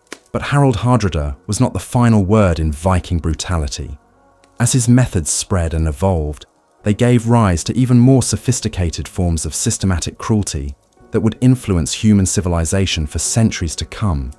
The techniques he pioneered for breaking human spirits and corrupting moral foundations became tools that would be used by tyrants and oppressors throughout history, creating a legacy of suffering that extends far beyond the Viking Age. Moving beyond individual tyrants to examine the systematic nature of Viking brutality, we begin to understand how these methods of terror became embedded in the very fabric of Norse society. The transition from personal cruelty to institutional oppression represents one of the most significant developments in the history of systematic evil, showing how individual psychopaths can create systems that perpetuate their cruelty long after they themselves have passed from the scene. The evolution of Viking brutality from the personal sadism of Eric Bloodaxe to the institutional terror of Harold Hardrada reveals a progression that mirrors the development of evil throughout human history. Each generation of tyrants built upon the techniques of their predecessors, refining and systematizing methods of control until they created forms of oppression that were far more effective and lasting than anything achieved through individual cruelty alone. This systematic approach to terror created changes in Viking society that persisted long after the original tyrants had died. Communities that had been subjected to these psychological warfare techniques remained damaged for generations, unable to rebuild the social trust and moral foundations that had been systematically destroyed. The cultural trauma inflicted by these rulers became embedded in the collective memory of their societies, influencing how people understood concepts like authority, resistance, and moral responsibility. The techniques pioneered by these Viking tyrants didn't remain confined to Scandinavia, but spread throughout medieval Europe and beyond, influencing how rulers throughout the known world understood the relationship between power and fear. The systematic approaches to psychological manipulation that had been developed in Viking territories became tools that would be used by oppressors and tyrants for centuries to come, creating a legacy of institutionalized cruelty that extends far beyond the original context of their creation. As we examine these patterns of systematic brutality, we begin to see how individual evil can metastasize into institutional oppression, creating systems of control that become self-perpetuating and increasingly sophisticated over time. The Viking tyrants we've examined represent not just individual monsters, but pioneers in the systematic study and application of psychological warfare, men who transformed cruelty from a personal characteristic into a governmental institution, The psychological techniques these rulers developed for breaking human spirits and corrupting moral foundations became so effective that they continued to influence human civilization long after the Viking Age had ended. Their methods provided blueprints for systematic oppression that would be adopted and refined by tyrants throughout history, creating a dark legacy that continues to influence how power is exercised and maintained in societies around the world. But the story of Viking brutality extends beyond even these systematic approaches to terror, encompassing forms of cruelty and oppression that challenge our understanding of what human beings are capable of inflicting upon one another. The darkest chapters of this history reveal not just individual monsters or institutional systems, but something approaching pure evil in its most concentrated and refined form. The psychological landscapes created by these Viking tyrants represent some of the most thorough destructions of human dignity and moral agency ever recorded in historical sources. Their territories became laboratories for testing the limits of human endurance and the boundaries of moral corruption, places where the fundamental assumptions about human nature and social organization were systematically challenged and destroyed. Contemporary observers struggled to find adequate language to describe what they witnessed in these kingdoms of terror, suggesting that the experiences being inflicted went beyond normal categories of human suffering and entered realms that challenged basic assumptions about what was possible in human relationships. The systematic nature of the cruelty being practiced created new categories of trauma and damage that existing moral and psychological frameworks were inadequate to address. The legacy of these Viking tyrants extends far beyond their immediate historical context, providing insights into the fundamental nature of human evil and the conditions under which ordinary people can be transformed into willing participants in systematic oppression. Their methods revealed aspects of human psychology and social organization that most people prefer not to acknowledge, demonstrating how quickly civilization can collapse when fear becomes the primary organizing principle of society. As we continue our examination of these blood-soaked chapters of Viking history, we begin to understand that we're not just studying individual monsters or historical curiosities, but examining fundamental questions about human nature, social organization, and the conditions under which evil can flourish and spread. The techniques these rulers developed for breaking human spirits and corrupting moral foundations represent some of the most sophisticated approaches to systematic oppression ever devised, creating legacies that continue to influence human civilization to this day. The progression from individual cruelty to systematic terror that we've traced through these Viking rulers reveals patterns that extend far beyond their immediate historical context, providing insights into how evil evolves and adapts to become more effective over time. Their innovations in psychological warfare and systematic oppression created templates that would be used by tyrants and oppressors throughout subsequent history, establishing precedents for institutional cruelty that continue to influence how power is exercised and maintained in societies around the world. But our journey through the darkest chapters of Viking brutality is approaching its most disturbing revelations. As we prepare to examine the ultimate expressions of systematic evil that emerged from this culture of institutionalized terror, the techniques and methods we've explored so far represent merely the foundation for even more sophisticated and devastating approaches to human oppression that would push the boundaries of what civilized people believed was possible in human relationships. The culmination of Viking brutality reached its absolute peak with Thorfinn's skull splitter, whose very existence seemed to challenge the fundamental assumptions about what human beings were capable of becoming. Unlike the systematic tyrants we've examined, Thorfinn represented something that transcended mere political oppression or strategic cruelty, embodying a form of evil so pure and concentrated that contemporary chroniclers questioned whether they were witnessing the actions of a mortal man or some demonic entity that had assumed human form to inflict maximum suffering upon the world. What distinguished Thorfinn from every other brutal ruler we've encountered was his complete transcendence of human motivation. Where Eric Bloodaxe killed for power, Ivar tortured for conquest, and Harold manipulated for control, Thorfinn seemed to operate from a realm beyond human understanding, pursuing objectives that made sense only within the twisted logic of absolute evil. His actions couldn't be explained by greed, ambition, revenge, or even sadistic pleasure, but seemed to flow from some fundamental commitment to maximizing the amount of suffering and despair present in the world. Contemporary sources describe Thorfinn's approach to conquest as fundamentally different from anything that had come before.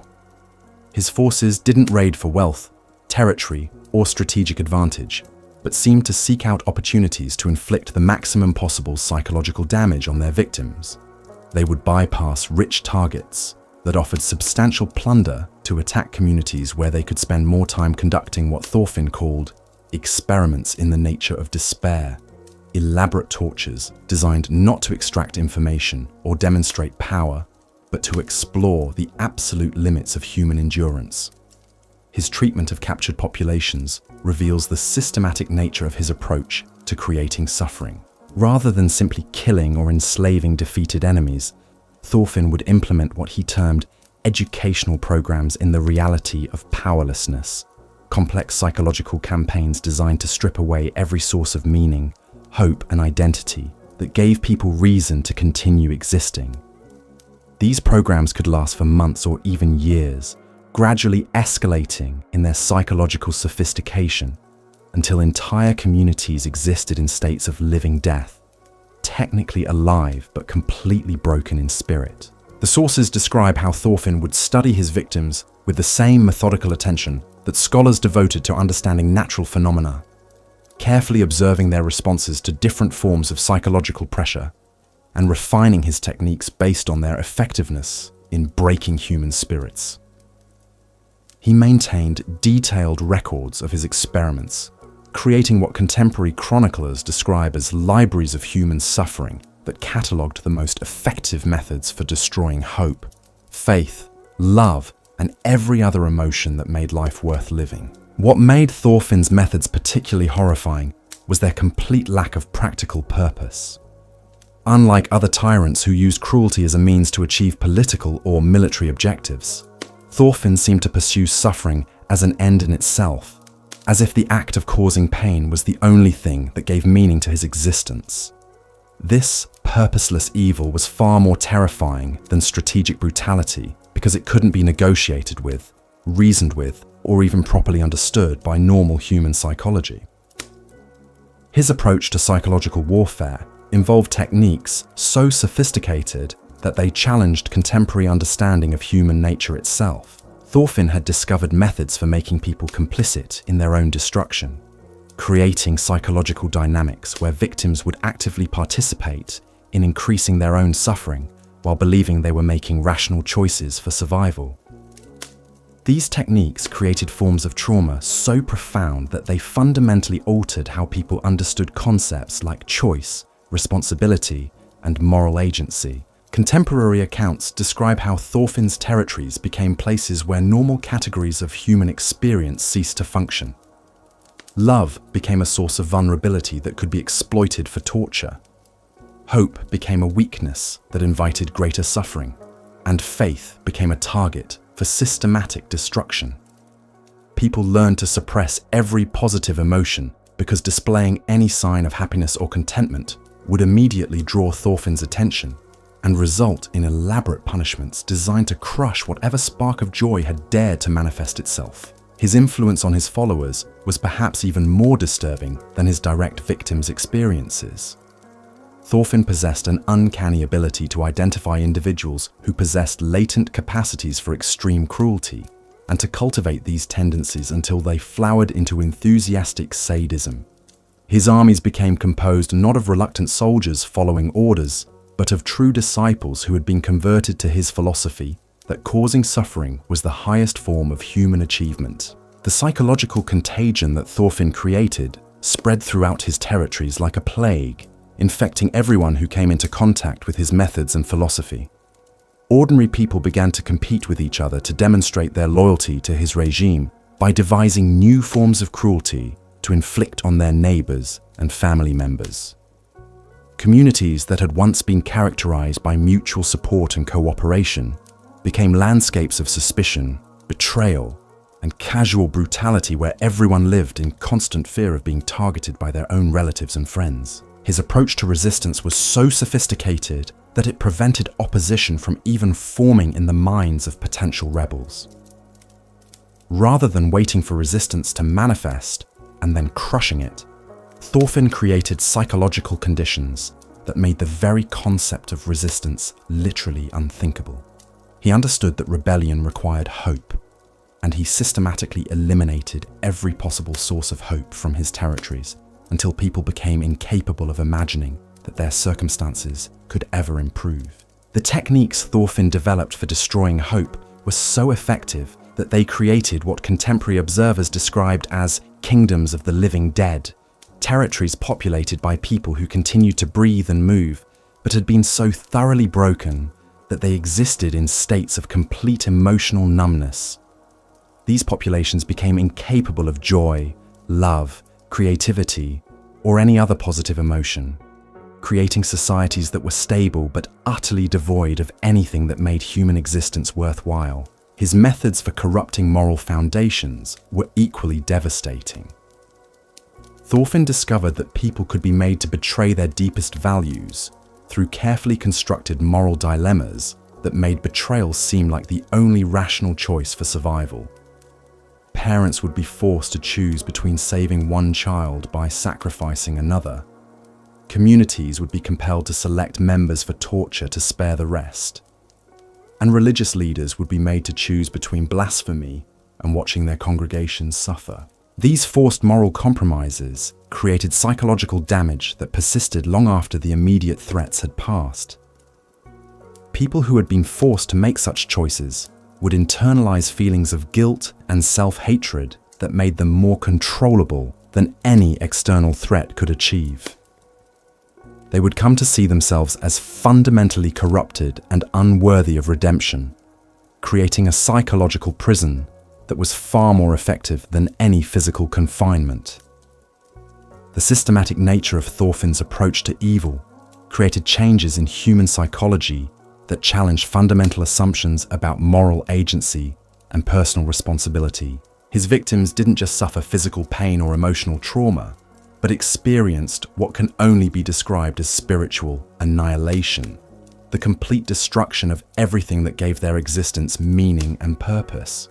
This form of damage was so profound that it couldn't be healed through normal processes of recovery and healing, but required the complete reconstruction of basic assumptions about reality and human relationships. Contemporary chroniclers struggled to find adequate language to describe what they witnessed in Thorfinn's territories, suggesting that the experiences being inflicted transcended normal categories of human suffering and entered realms that challenged basic assumptions about what was possible in human relationships. The systematic nature of the cruelty being practiced created new categories of trauma and damage that existing moral and psychological frameworks were inadequate to address. His influence extended far beyond his immediate territories through networks of disciples who exported his methods to other kingdoms and cultures throughout the known world. These weren't just political allies or military commanders, but true converts to his philosophy that systematic suffering was the highest form of human achievement. They established schools and institutions devoted to refining and perfecting his techniques, creating legacies of institutionalized cruelty that would influence human civilization for centuries to come. The psychological techniques Thorfinn developed were so sophisticated that they continued to evolve and spread long after his death, adapted and refined by subsequent generations of tyrants and oppressors who built upon his innovations to create even more effective methods of systematic control.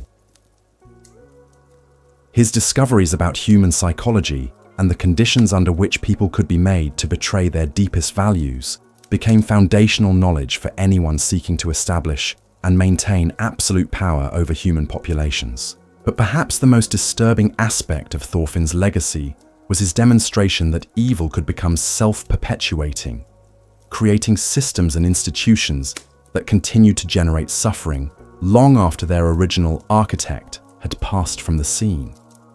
his territories became laboratories for testing the limits of human moral corruption, proving that under the right conditions, ordinary people could be systematically transformed into enthusiastic participants in the most extreme forms of cruelty imaginable. The progression from individual psychopaths to systematic institutional oppression that we've traced through these Viking rulers represents one of the darkest chapters in the history of human evil, revealing how individual cruelty can metastasize into cultural pathologies that persist for generations. Thorfinn's innovations in psychological warfare created templates for systematic oppression that would be used by tyrants throughout subsequent history, establishing precedents for institutional cruelty that continue to influence how power is exercised and maintained in societies around the world. Moving beyond individual tyrants to examine the broader cultural impact of systematic brutality, we begin to understand how these methods of terror became embedded in the very fabric of Norse society. The transformation of Viking culture from a warrior society that valued courage and honor into a landscape of systematic oppression reveals something fundamental about how evil spreads and adapts to become more effective over time. The techniques pioneered by these brutal rulers didn't remain confined to their immediate territories, but spread throughout Scandinavia and beyond, creating a contagion of systematic cruelty that influenced military and political thinking throughout medieval Europe. Rulers, who had never directly encountered these methods, began to adopt similar approaches to controlling their subjects, recognizing the effectiveness of psychological warfare in maintaining power and preventing resistance. The cultural trauma inflicted by these systematic approaches to terror created changes in human psychology that persisted long after the original tyrants had died. Communities that had been subjected to these forms of psychological warfare remained damaged for generations, unable to rebuild the social trust and moral foundations that had been systematically destroyed. The collective memory of these experiences became embedded in cultural traditions and social institutions, influencing how people understood concepts like authority, loyalty, and moral responsibility. Contemporary sources describe how the spread of these techniques created what can only be termed an epidemic of systematic cruelty throughout the Viking world. Communities that had once been characterized by mutual support and cooperation became landscapes of suspicion and betrayal, where everyone lived in constant fear of being targeted by their own neighbors and family members. The psychological methods developed by individual tyrants became normalized aspects of social interaction, creating cultures where casual brutality was seen as natural and necessary for survival. The institutionalization of these approaches to psychological warfare created governmental and social structures that were specifically designed to maintain optimal levels of fear and despair throughout entire populations. These systems became so sophisticated that they could operate independently of individual leaders, creating forms of oppression that were far more stable and enduring than anything that depended on the personal characteristics of particular rulers. The long-term effects of this systematic approach to terror extended far beyond the immediate victims to influence the fundamental character of Viking civilization itself. The culture that had once produced explorers, artists, and innovators became focused primarily on the refinement and application of techniques for causing suffering. Creative energies that might otherwise have been devoted to building and creating were instead channeled into devising ever more sophisticated methods of psychological manipulation and control. The psychological landscape created by these systematic approaches to evil became so pervasive that it influenced how people throughout the Viking world understood basic concepts of human relationships and social organization.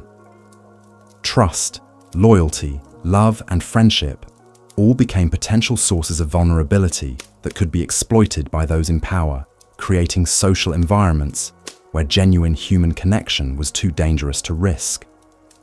The spread of these techniques created what contemporary observers described as a fundamental transformation in the character of Norse civilization. changing it from a culture that celebrated individual achievement and heroic action into one that prioritized survival, compliance, and collective submission. The warriors who had once prided themselves on their independence and fierce loyalty to chosen leaders became servants of systems that demanded complete psychological surrender in exchange for basic survival. This cultural transformation had profound implications for how Viking society understood concepts like courage, honor, and moral responsibility. The traditional values that had defined Norse identity became liabilities in environments where displaying any sign of independence or moral conviction could result in systematic psychological torture. People learned to suppress their deepest beliefs and values, creating internal psychological landscapes that mirrored the external environments of systematic oppression they inhabited. The techniques developed by these brutal rulers for breaking human spirits and corrupting moral foundations became so refined that they influenced military and political thinking throughout the medieval world and beyond. Their innovations in psychological warfare provided blueprints for systematic oppression that would be adopted and adapted by tyrants and oppressors throughout subsequent history, creating legacies of institutionalized cruelty that continue to influence human civilization to this day. The evolution of Viking brutality from individual sadism to systematic institutional terror represents a case study in how evil adapts and evolves to become more effective over time. Each generation of tyrants built upon the innovations of their predecessors, creating increasingly sophisticated approaches to psychological manipulation and control that pushed the boundaries of what civilized people believed was possible in human relationships. But the story of these terrible Viking kings and warlords reveals something even more disturbing about human nature itself, demonstrating the conditions under which ordinary people can be systematically transformed into willing participants in the most extreme forms of cruelty and oppression. Their methods proved that evil is not just a characteristic of individual psychopaths, but a systematic force that can be cultivated, refined, and institutionalized to achieve levels of control that physical force alone could never accomplish. The psychological techniques these rulers developed were so sophisticated that they created new categories of human experience that existing moral and philosophical frameworks were inadequate to address. Their territories became testing grounds for exploring the absolute limits of human endurance and the boundaries of moral corruption, revealing aspects of human psychology that most people prefer not to acknowledge or understand. As we examine the broader implications of their legacy, we begin to see how the techniques they pioneered for systematic oppression continue to influence human civilization centuries after the Viking Age ended. Their innovations in psychological warfare provided foundational knowledge for anyone seeking to establish and maintain absolute power over human populations, creating templates for institutional cruelty that have been adapted and refined by subsequent generations of tyrants and oppressors. The cultural damage inflicted by these systematic approaches to terror created psychological scars that persisted for generations, influencing how entire societies understood concepts like authority, resistance, and moral agency.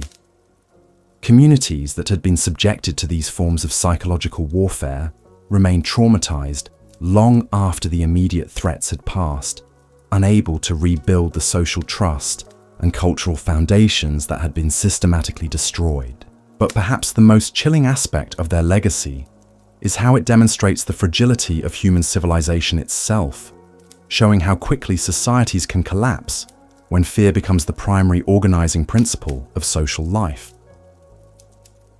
The techniques these rulers developed for breaking human spirits and corrupting moral foundations revealed that the psychological foundations of civilized behavior are far more vulnerable than most people realize, capable of being systematically undermined and destroyed through sustained campaigns of psychological warfare.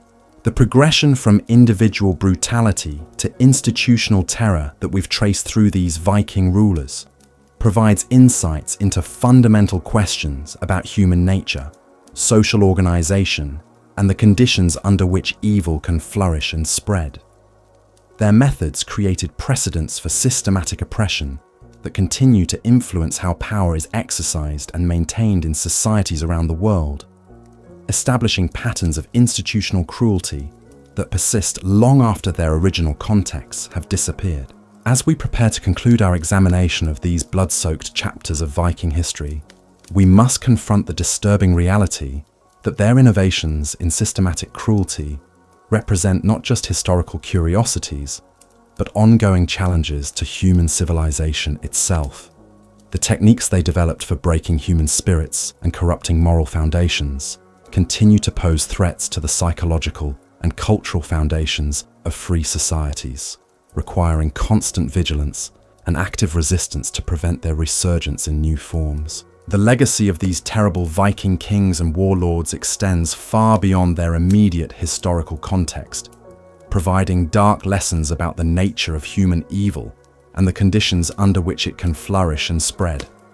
Their methods revealed that the capacity for extreme cruelty exists within human nature itself, waiting to be cultivated and refined under the right circumstances to create forms of systematic oppression that challenge the very foundations of civilized behavior. The systematic approaches to terror that emerged from Viking culture represent some of the most sophisticated and effective methods of psychological warfare ever developed, creating legacies that continue to influence human civilization centuries after their original context has disappeared. Their innovations in breaking human spirits and corrupting moral foundations establish precedents for institutional cruelty that have been adapted and refined by tyrants throughout subsequent history, demonstrating the enduring relevance of their dark legacy to understanding the ongoing challenges facing human freedom and dignity. The systematic destruction these Viking tyrants achieved didn't end with their deaths, but created what can only be described as hereditary trauma that passed from generation to generation like a psychological plague. Children who grew up in territories controlled by these monsters developed fundamentally different relationships with concepts like trust, authority, and human connection. They learned to view cruelty not as an aberration, but as the natural state of human relationships, creating populations that were psychologically predisposed to accept and even participate in systematic oppression. This generational transmission of trauma created what contemporary sources describe as kingdoms of inherited despair, where entire populations had internalized the values and methods of their oppressors to such an extent that they became self-policing. Parents would preemptively betray their own children to demonstrate loyalty to the regime, while children would report their parents' private conversations to avoid being suspected of disloyalty themselves. The psychological damage had become so complete that external enforcement was often unnecessary because people had learned to oppress themselves. The most disturbing aspect of this inherited trauma was how it created what can only be termed a cultural appetite for cruelty. Populations that had been systematically brutalized for generations began to view causing suffering as a normal and even desirable aspect of human interaction. They would compete with each other to demonstrate their capacity for inflicting pain on others, seeing sadistic creativity as a valuable social skill that could improve their standing within the community. Contemporary chroniclers describe how these damaged populations would celebrate acts of cruelty with the same enthusiasm that healthy societies might reserve for artistic achievements or military victories. Public tortures became entertainment events that drew enthusiastic crowds, while those who demonstrated particular skill in devising new forms of suffering were honored as cultural heroes, worthy of emulation and respect. This cultural transformation created societies where empathy and compassion were not just discouraged, but actively punished as signs of weakness and disloyalty. Children who showed natural inclinations toward kindness would be subjected to corrective education designed to eliminate these dangerous tendencies before they could develop into threats to social stability. The systematic suppression of positive emotions created populations that were emotionally stunted, capable of experiencing only fear, anger, and the twisted satisfaction that came from inflicting suffering on others. The economic implications of this systematic brutalization were equally devastating. Societies that devoted their creative energies to refining methods of torture and psychological manipulation inevitably neglected the productive activities that sustained civilization. Trade relationships collapsed as communities became too damaged to engage in normal commercial interactions, while agricultural and craft production declined as people focused their attention on survival and the infliction of suffering rather than creation and improvement. But perhaps the most chilling aspect of this cultural decay was how it became self-perpetuating, creating feedback loops that made recovery increasingly impossible over time. Each generation was more damaged than the last, with fewer memories of what healthy human relationships might look like, and less capacity for the trust and cooperation that would be necessary to rebuild functional communities. The psychological foundations of civilization were being systematically eroded, creating societies that existed in states of perpetual decline with no apparent path toward recovery.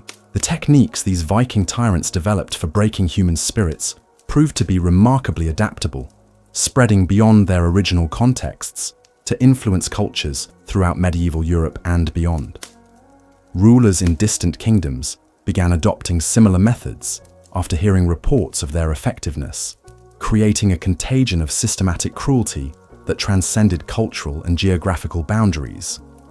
The innovations pioneered in Viking territories became foundational knowledge for anyone seeking to establish absolute control over human populations. This spread of systematic oppression techniques created what can only be described as an arms race in psychological warfare, with different rulers competing to develop ever more sophisticated methods for breaking human resistance and maintaining control. The knowledge accumulated through centuries of experimentation in human suffering became a dark science that was studied, refined, and passed down through networks of tyrants and their disciples. The psychological insights gained through these systematic campaigns of terror revealed disturbing truths about human nature that challenged fundamental assumptions about moral agency and personal responsibility. The tyrants discovered that virtually anyone could be broken given sufficient time and the application of appropriate psychological pressure, and that people who had been systematically corrupted could become enthusiastic participants in the oppression of others. These discoveries about the malleability of human psychology had profound implications for understanding the nature of evil itself. The Viking tyrants proved that cruelty was not just an individual characteristic, but a systematic force that could be cultivated and spread throughout entire populations, creating cultures where causing suffering became normalized and even celebrated as a positive social value. The institutional systems these rulers created for maintaining psychological control became models that would be studied and adapted by oppressive regimes throughout subsequent history. Their innovations in surveillance, informant networks, and psychological manipulation provided blueprints for totalitarian control that would be refined and implemented by tyrants across different cultures and time periods. The long-term consequences of their systematic approach to human oppression extended far beyond their immediate victims to influence the fundamental trajectory of human civilization itself.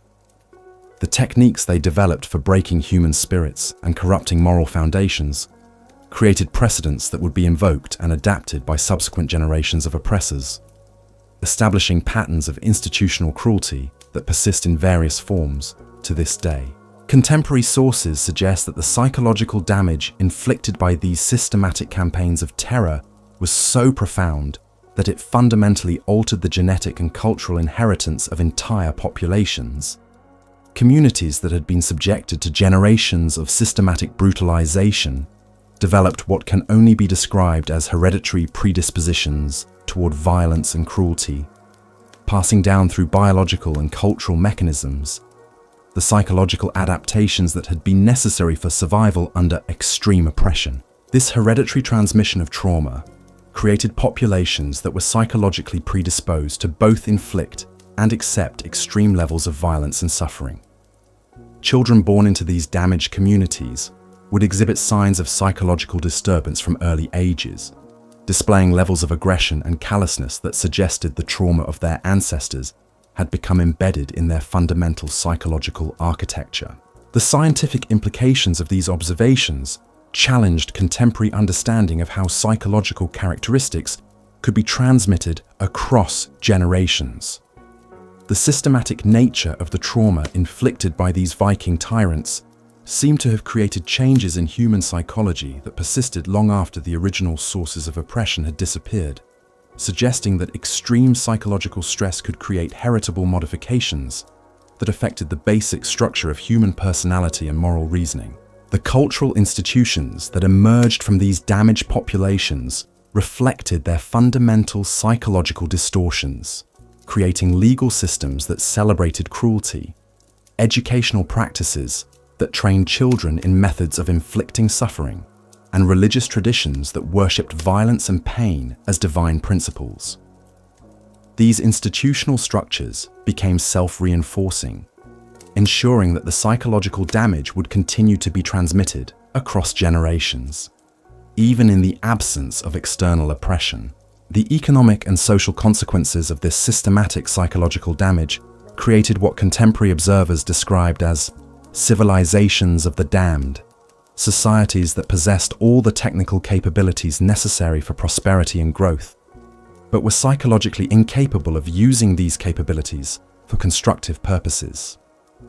Their creative energies were channeled entirely into devising new methods of causing suffering, while their organizational skills were devoted to perfecting systems of oppression and control. These damaged societies became sources of instability throughout the medieval world, as their populations were psychologically incapable of maintaining peaceful relationships with neighboring communities. Their fundamental orientation toward violence and cruelty made them natural aggressors who would inevitably seek to export their psychological pathologies to other regions through conquest and cultural influence. The spread of these psychological pathologies created what can only be described as epidemics of systematic cruelty that swept across entire regions, transforming healthy communities into landscapes of suspicion, betrayal, and casual violence. The techniques developed by the Viking tyrants for corrupting human psychology proved to be remarkably contagious, spreading through cultural contact and creating cascading effects that undermined the psychological foundations of civilization across vast geographical areas. The historical significance of these developments extends far beyond their immediate context to provide insights into fundamental questions about human nature, social organization, and the conditions under which evil can flourish and spread. The systematic approaches to psychological warfare developed by these Viking rulers revealed that the capacity for extreme cruelty exists as a latent potential within human psychology, waiting to be activated and cultivated under appropriate circumstances. The techniques they pioneered for breaking human spirits and corrupting moral foundations demonstrated that the psychological foundations of civilized behavior are far more fragile than most people realize, capable of being systematically undermined through sustained campaigns of psychological pressure and manipulation. Their innovations in systematic oppression provided proof of concept for totalitarian control methods that would be refined and implemented by subsequent generations of tyrants throughout history. The legacy of these terrible Viking kings and warlords continues to influence human civilization centuries after their deaths, as the psychological insights they gained through systematic experimentation in human suffering became foundational knowledge for understanding how to establish and maintain absolute power over human populations.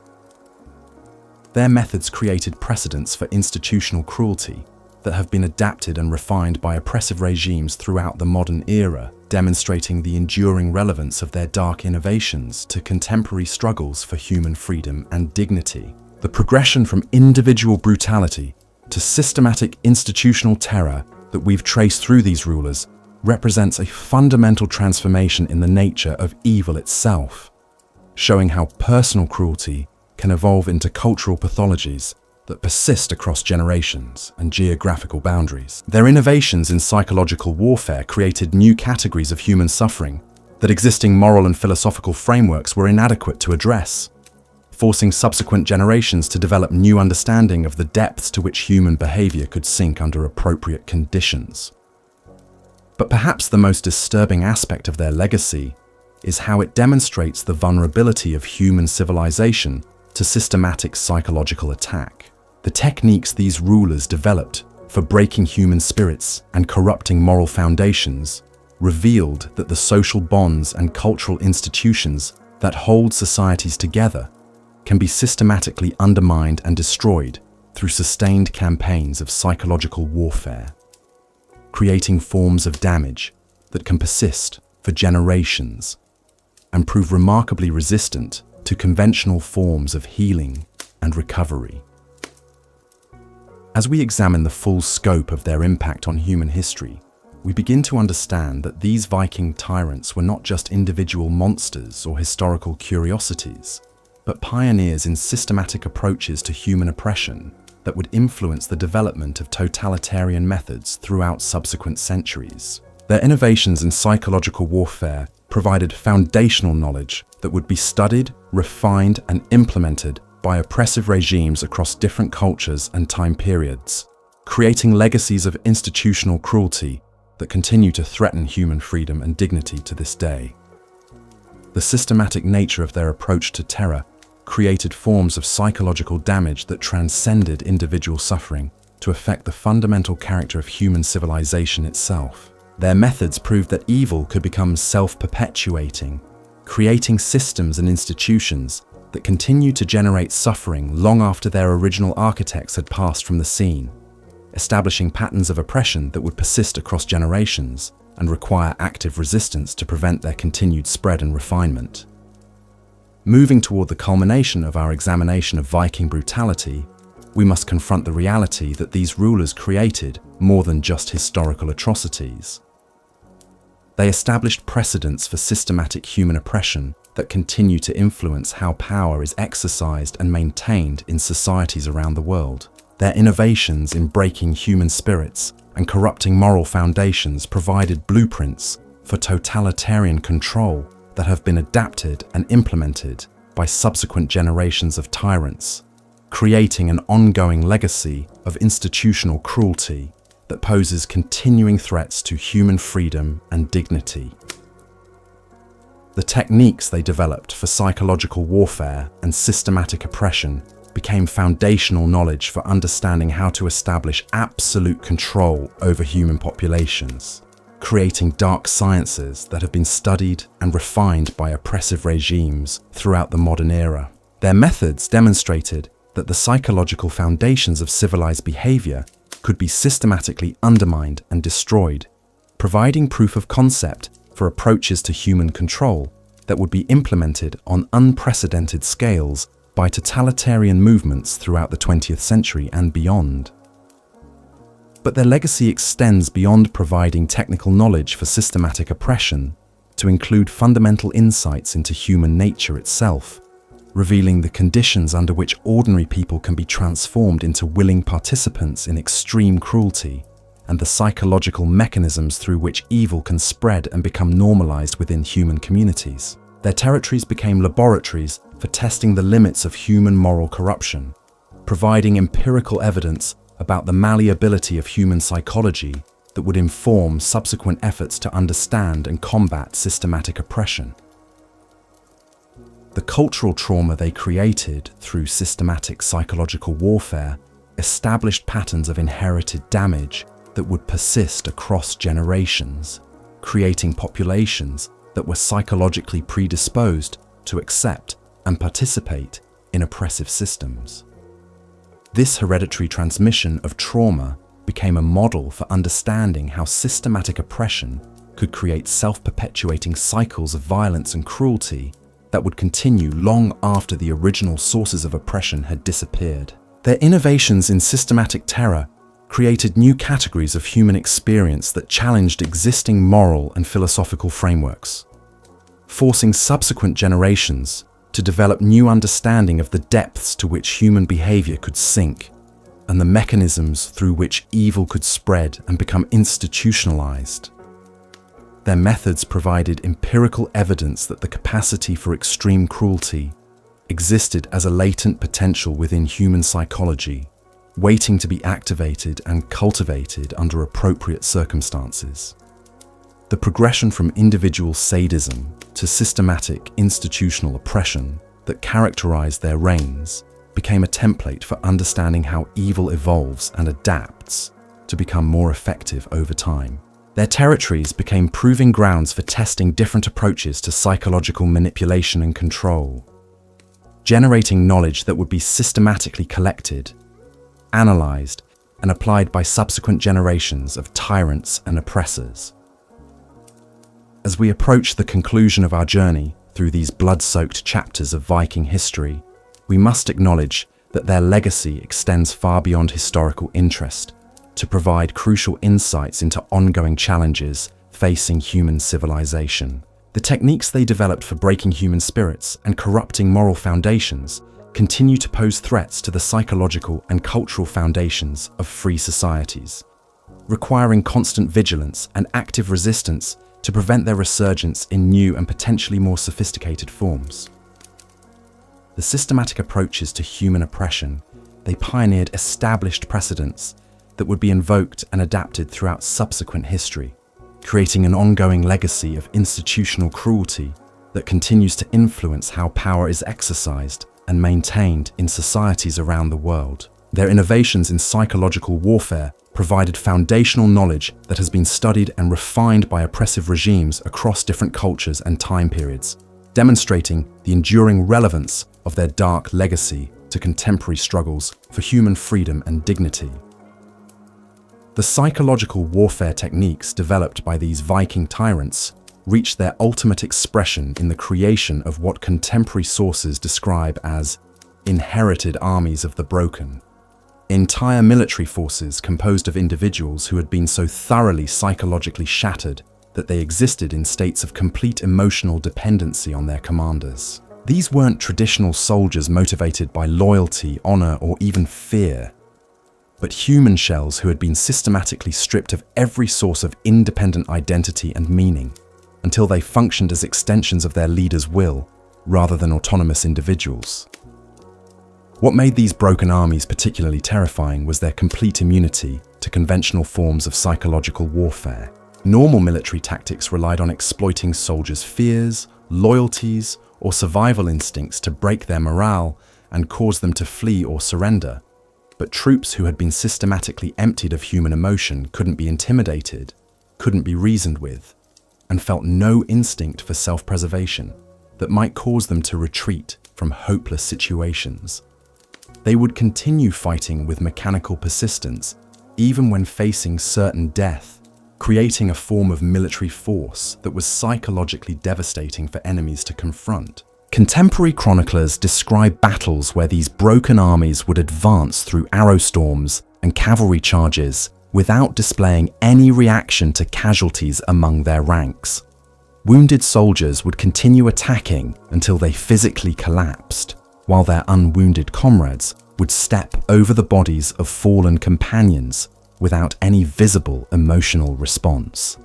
The psychological impact on enemy forces was catastrophic, as normal warriors found themselves confronting opponents who seemed to exist outside the usual boundaries of human experience. The creation of these psychological weapons required systematic processes that began in early childhood and continued for years or even decades. Children would be separated from their families and subjected to carefully designed programs of isolation, deprivation, and controlled trauma that gradually stripped away their capacity for independent thought and emotional response. The techniques involved were so sophisticated that they created individuals who retained their physical capabilities and tactical intelligence while becoming completely incapable of questioning orders or forming personal attachments that might interfere with their military effectiveness. These programs represented the culmination of centuries of experimentation in human psychological manipulation, combining insights gained from individual torture sessions with systematic approaches to breaking entire populations. The Viking tyrants had discovered that the same techniques used to create compliant civilian populations could be refined and intensified to produce military forces that were far more effective than traditional armies, composed of free individuals, motivated by personal loyalties and cultural values. The strategic implications of these broken armies were profound, as they allowed relatively small numbers of Viking forces to achieve victories against much larger conventional armies. Enemy commanders found themselves psychologically unprepared to fight opponents who displayed no recognizable human responses, creating confusion and demoralization that often led to rapid collapses of resistance, even when the military balance should have favored the defenders. But the most disturbing aspect of these psychological weapons was how they influenced the broader development of Viking military culture. The success of broken armies inspired other commanders to adopt similar techniques, creating a systematic approach to military recruitment and training that prioritized psychological manipulation over traditional methods of building unit cohesion and fighting spirit. The knowledge required to create these forces became a specialized military science that was carefully guarded and transmitted only to trusted disciples who could be relied upon to implement the techniques with appropriate ruthlessness. The territories controlled by these armies became landscapes where normal civilian life became impossible, as the presence of psychologically broken soldiers created environments of constant terror and unpredictability. These forces couldn't be controlled through normal military discipline because they lacked the psychological foundations that made conventional command structures possible. Instead, they had to be managed through continuous applications of the same psychological techniques that had created them, requiring commanders who were themselves capable of the most extreme forms of cruelty and manipulation. Contemporary sources describe how communities under the control of these broken armies developed what can only be termed survival cultures, based entirely on avoiding any action that might draw attention from the psychologically damaged soldiers who served as occupying forces. Civilians learned to move through their daily lives with the same mechanical emptiness displayed by their military occupiers, suppressing all signs of emotion, creativity, or independent thought that might be interpreted as threats to the established order. The economic implications of these military innovations were equally devastating, as the psychological techniques required to create and maintain broken armies consumed enormous resources, while producing forces that were incapable of engaging in productive activities during peacetime. These soldiers couldn't be demobilized and returned to civilian life because they lacked the psychological foundations necessary for normal social functioning, creating permanent military castes that had to be continuously maintained through ongoing applications of psychological manipulation and control. The spread of these techniques throughout the Viking world created what contemporary observers described as an arms race in psychological warfare, with different rulers competing to develop ever more sophisticated methods for breaking human spirits and creating more effective psychological weapons. The knowledge accumulated through this competition became a dark science that influenced military thinking throughout medieval Europe and beyond, providing foundational insights into systematic approaches to human psychological manipulation that would be studied and refined by subsequent generations of military commanders and political leaders. The long-term consequences of these innovations extended far beyond their immediate military applications to influence the fundamental character of Viking civilization itself. Societies that devoted their creative energies to perfecting techniques for psychological manipulation inevitably became incapable of the trust and cooperation necessary for normal cultural and economic development, creating civilizations that existed in states of perpetual internal conflict and external aggression. The psychological damage inflicted by these systematic approaches to human weaponization created hereditary trauma that persisted across generations, with communities developing cultural patterns based on the assumption that extreme psychological manipulation was a normal and necessary aspect of human relationships. Children growing up in these environments learn to view emotional emptiness and mechanical obedience as positive characteristics worthy of emulation, creating populations that were psychologically predisposed to accept and participate in systematic oppression. The techniques developed for creating broken armies also influenced civilian governance, as rulers discovered that the same methods used to strip soldiers of independent thought could be adapted to create more compliant civilian populations. The psychological insights gained through military experimentation became foundational knowledge for understanding how to establish and maintain absolute political control, creating precedents for totalitarian governance that would influence political development throughout subsequent history. Contemporary chroniclers struggled to find adequate language to describe the psychological landscapes created by these innovations, suggesting that the systematic destruction of human autonomy and emotional capacity represented something that transcended normal categories of cruelty and oppression. The techniques involved weren't just methods for causing pain or fear, but systematic approaches to eliminating the psychological foundations that made human beings capable of independent thought and moral reasoning. The spread of these psychological warfare techniques created what can only be described as epidemics of systematic dehumanization that swept across entire regions, transforming healthy communities into collections of psychologically damaged individuals who were incapable of forming the social bonds necessary for civilized life. The contagion spread through cultural contact and military conquest, creating cascading effects that undermined the psychological foundations of civilization across vast geographical areas. The historical significance of these developments provides crucial insights into the mechanisms through which systematic oppression can become self-perpetuating, creating cycles of psychological damage that persist long after the original sources of trauma have disappeared. The Viking innovations in human psychological manipulation demonstrated that the capacity for creating effective psychological weapons existed as a latent potential within human knowledge, waiting to be discovered and exploited by individuals with sufficient ruthlessness and systematic thinking. The institutional systems created to support these psychological warfare capabilities became models for understanding how oppressive regimes could maintain control over large populations through systematic applications of psychological pressure and manipulation. The administrative structures required to implement these techniques on large scales provided blueprints for totalitarian governance that would be studied and adapted by subsequent generations of tyrants and oppressors. The cultural transformation created by these systematic approaches to psychological warfare established patterns of inherited trauma that would influence human civilization for centuries to come. The knowledge gained through experimentation in human psychological manipulation became part of the dark inheritance of human civilization, providing foundational insights that would be invoked and refined by oppressive movements throughout subsequent history.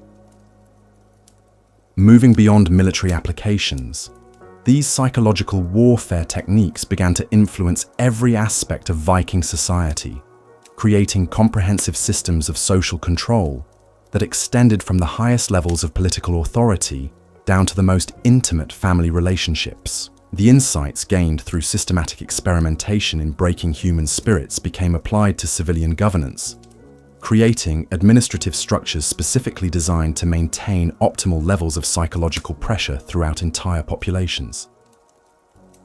The transformation of Viking society through systematic psychological manipulation created what contemporary sources describe as kingdoms of perpetual fear, territories where every aspect of daily life was designed to reinforce the psychological control systems that had been established through military conquest. Citizens learned to navigate complex networks of surveillance and informant systems that made independent thought and action increasingly dangerous, while the constant threat of psychological punishment created environments where self-censorship became a necessary survival skill.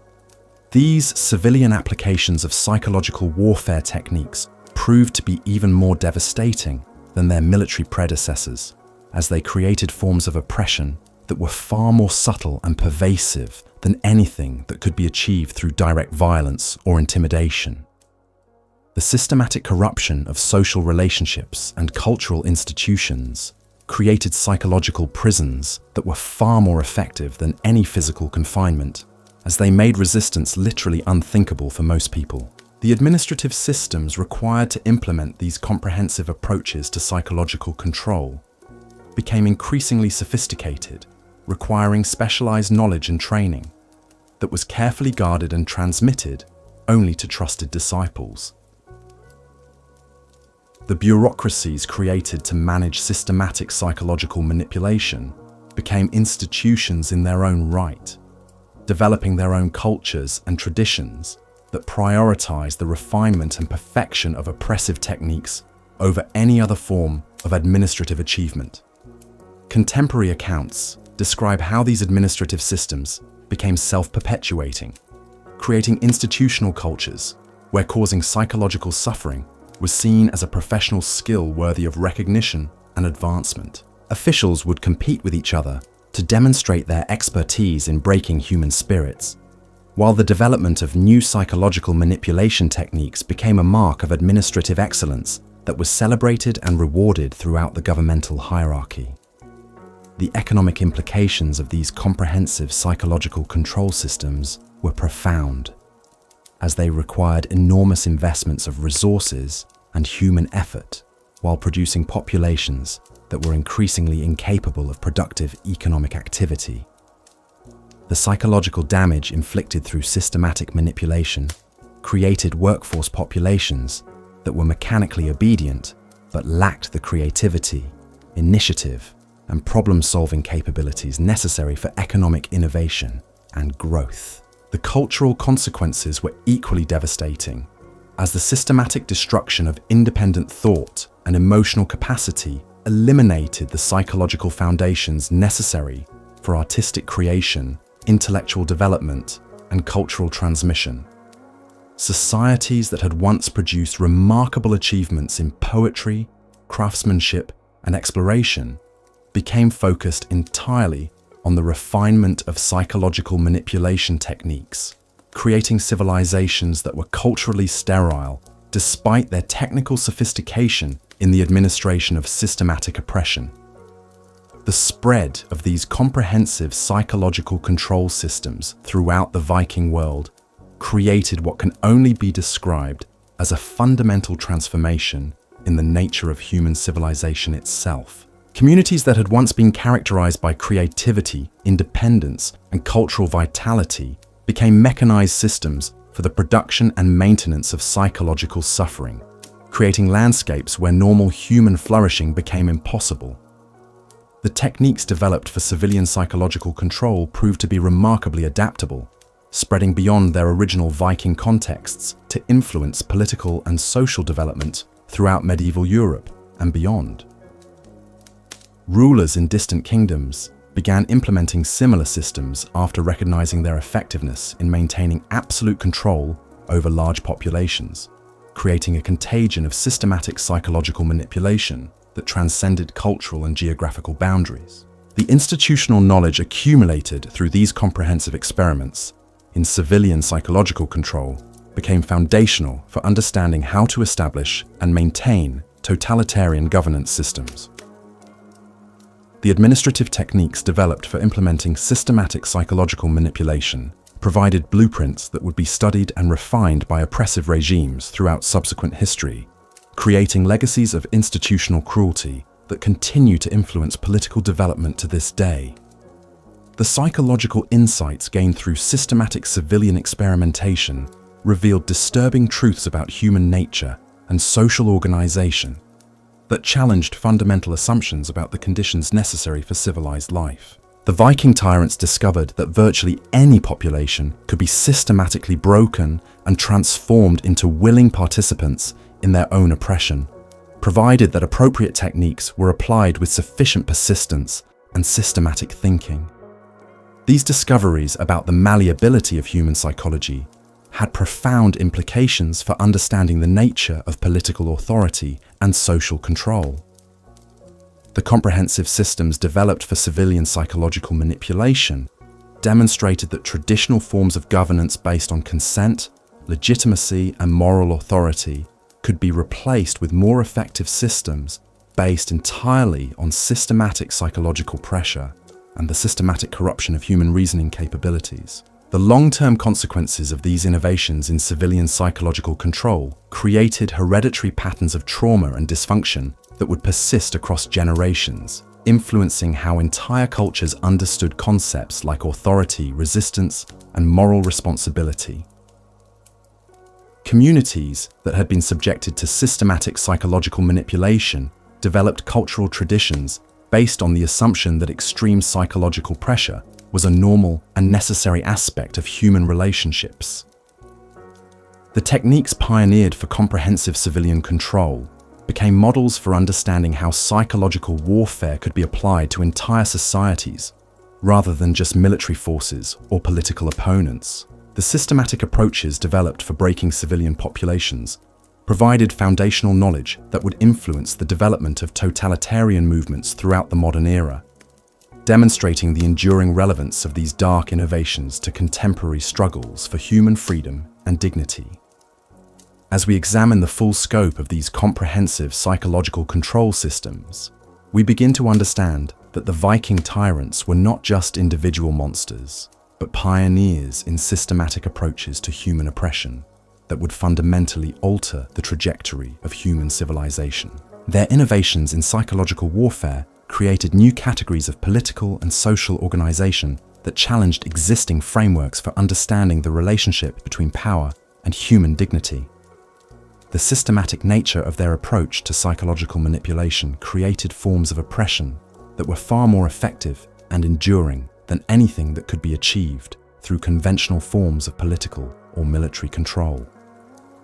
Their comprehensive systems for breaking human spirits and corrupting moral foundations provided proof of concept for totalitarian governance methods that would be refined and implemented on unprecedented scales throughout subsequent history. But perhaps the most disturbing aspect of their legacy is how it demonstrates the vulnerability of human civilization to systematic psychological attack.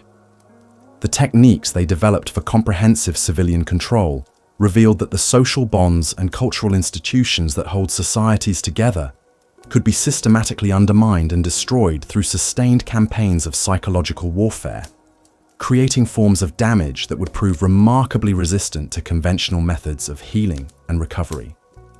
The progression from individual cruelty to comprehensive systematic oppression that characterized the evolution of Viking tyranny provides crucial insights into how evil adapts and evolves to become more effective over time. Their innovations in psychological warfare created precedents that would be invoked and refined by subsequent generations of tyrants, establishing patterns of institutional cruelty that continue to threaten human freedom and dignity centuries after their original context has disappeared. Moving toward our final examination of Viking brutality, we must confront the reality that these rulers created more than just historical atrocities. They established comprehensive systems for human oppression that would influence the development of totalitarian methods throughout subsequent centuries, providing foundational knowledge that continues to pose threats to the psychological and cultural foundations of free societies. Their legacy serves as a permanent reminder of the depths to which human civilization can sink when systematic cruelty becomes institutionalized, and the ongoing vigilance required to prevent such systems from emerging again in new and potentially more sophisticated forms. The most chilling revelation about these Viking tyrants lies not in their individual acts of cruelty, but in how they proved that systematic evil could become a permanent feature of human civilization itself. Their innovations in psychological warfare created what contemporary sources describe as self-replicating systems of suffering that continue to operate and evolve long after their original architects had died, spreading throughout medieval Europe like a psychological plague that infected every institution it touched. What makes their legacy particularly terrifying is how these techniques survived the collapse of the Viking Age and adapted to new contexts throughout subsequent centuries. The administrative methods they developed for systematic psychological manipulation became foundational knowledge that was carefully preserved and transmitted through networks of disciples and institutional successors. Medieval rulers across Europe began implementing refined versions of their psychological control systems, recognizing their superior effectiveness compared to traditional forms of governance based on consent or religious authority. The systematic approaches to human oppression pioneered by these Viking tyrants established precedents that would be invoked and adapted by totalitarian movements throughout the modern era. Their discoveries about the malleability of human psychology provided empirical evidence that entire populations could be systematically transformed into willing participants in their own subjugation, creating blueprints for political control that would be refined and implemented on unprecedented scales during the 20th century and beyond. Contemporary scholars examining medieval documents have identified clear lines of transmission showing how the psychological warfare techniques developed in Viking territories spread throughout European political culture, influencing the development of governmental institutions, military organizations, and social control systems across the continent. The knowledge accumulated through centuries of systematic experimentation in human suffering became part of the dark inheritance of Western civilization, providing foundational insights that would be studied and refined by subsequent generations of tyrants and oppressors. But perhaps the most disturbing aspect of their enduring influence is how these techniques have continued to evolve and adapt to modern conditions, taking advantage of technological advances and psychological research to become even more sophisticated and effective than their medieval predecessors.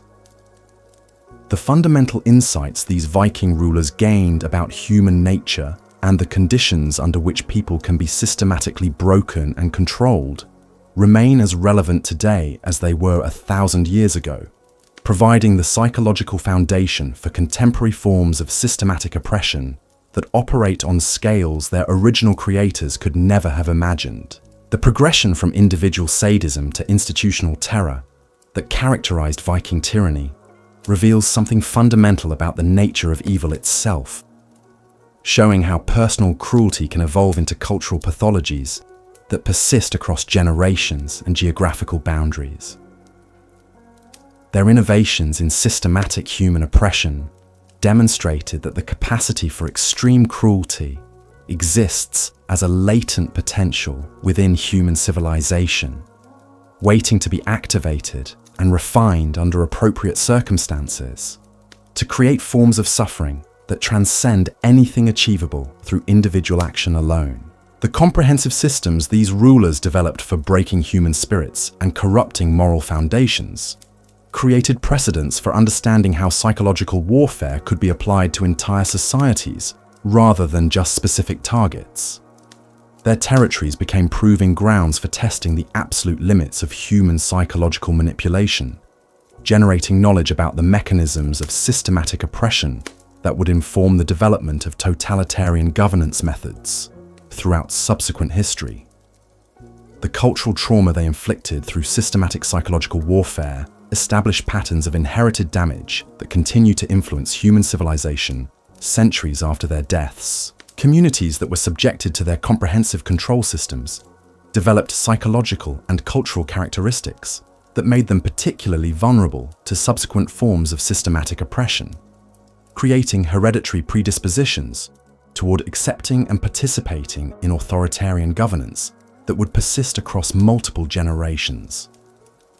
Their legacy serves as a permanent reminder of the fragility of human freedom and dignity when confronted with systematic campaigns of psychological manipulation and control. The techniques they pioneered for comprehensive human oppression revealed that the social bonds and cultural institutions that protect individual liberty could be systematically undermined and destroyed through sustained applications of psychological pressure, creating forms of damage that would prove remarkably difficult to heal even after the immediate sources of oppression had been eliminated. As we conclude our examination of these terrible Viking kings and warlords, we must acknowledge that their innovations in systematic cruelty represent not just historical curiosities, but ongoing challenges to human civilization itself. The psychological warfare techniques they developed continue to pose threats to the foundations of free societies, requiring constant vigilance and active resistance to prevent their resurgence in new and potentially more sophisticated forms. The systematic approaches to human oppression. They pioneered established dark sciences that have been studied and refined by subsequent generations of tyrants, creating an ongoing legacy of institutional cruelty that continues to influence how power is exercised and maintained in societies around the world. Their methods provided foundational knowledge for understanding how to establish and maintain absolute control over human populations, creating templates for totalitarian governance that remain dangerously relevant to contemporary struggles for human freedom and dignity. The most sobering lesson from their reign of terror is how quickly civilization can collapse when fear becomes the primary organizing principle of social life, and how systematically applied cruelty can transform ordinary people into willing participants in the most extreme forms of oppression imaginable. Their legacy stands as a warning about the depths to which human societies can sink when the psychological foundations of moral reasoning are systematically corrupted, and the ongoing effort required to protect the cultural and institutional bulwarks that preserve human dignity against the eternal threat of systematic evil. These Viking tyrants ultimately proved that the capacity for creating comprehensive systems of human oppression exists as a permanent feature of human knowledge, waiting to be rediscovered and refined by individuals with sufficient ruthlessness and systematic thinking. Their innovations in psychological warfare created precedents that continue to influence the development of oppressive systems throughout the modern world, ensuring that their dark legacy remains a constant threat to human freedom that requires perpetual vigilance to contain and resist. The enduring horror of these Viking tyrants extends beyond their immediate historical impact to reveal something profoundly disturbing about the human condition itself. Their systematic approaches to breaking human spirits demonstrated that the psychological foundations of civilization are far more fragile than most people dare to acknowledge. The techniques they developed for corrupting moral reasoning and destroying social bonds proved that entire societies could be transformed into willing participants in systematic oppression within remarkably short periods of time. What makes their legacy particularly chilling is how their methods anticipated and provided blueprints for the totalitarian movements that would emerge centuries later. The administrative systems they created for managing comprehensive psychological control became templates that would be studied and refined by modern dictatorships, proving that the fundamental insights they gained about human nature remained dangerously relevant to contemporary political developments. The psychological warfare techniques pioneered by these rulers created what can only be described as a permanent addition to humanity's knowledge of systematic oppression. Once discovered, these methods could never be unknown or forgotten, creating an ongoing threat that would require constant vigilance from free societies to prevent their implementation.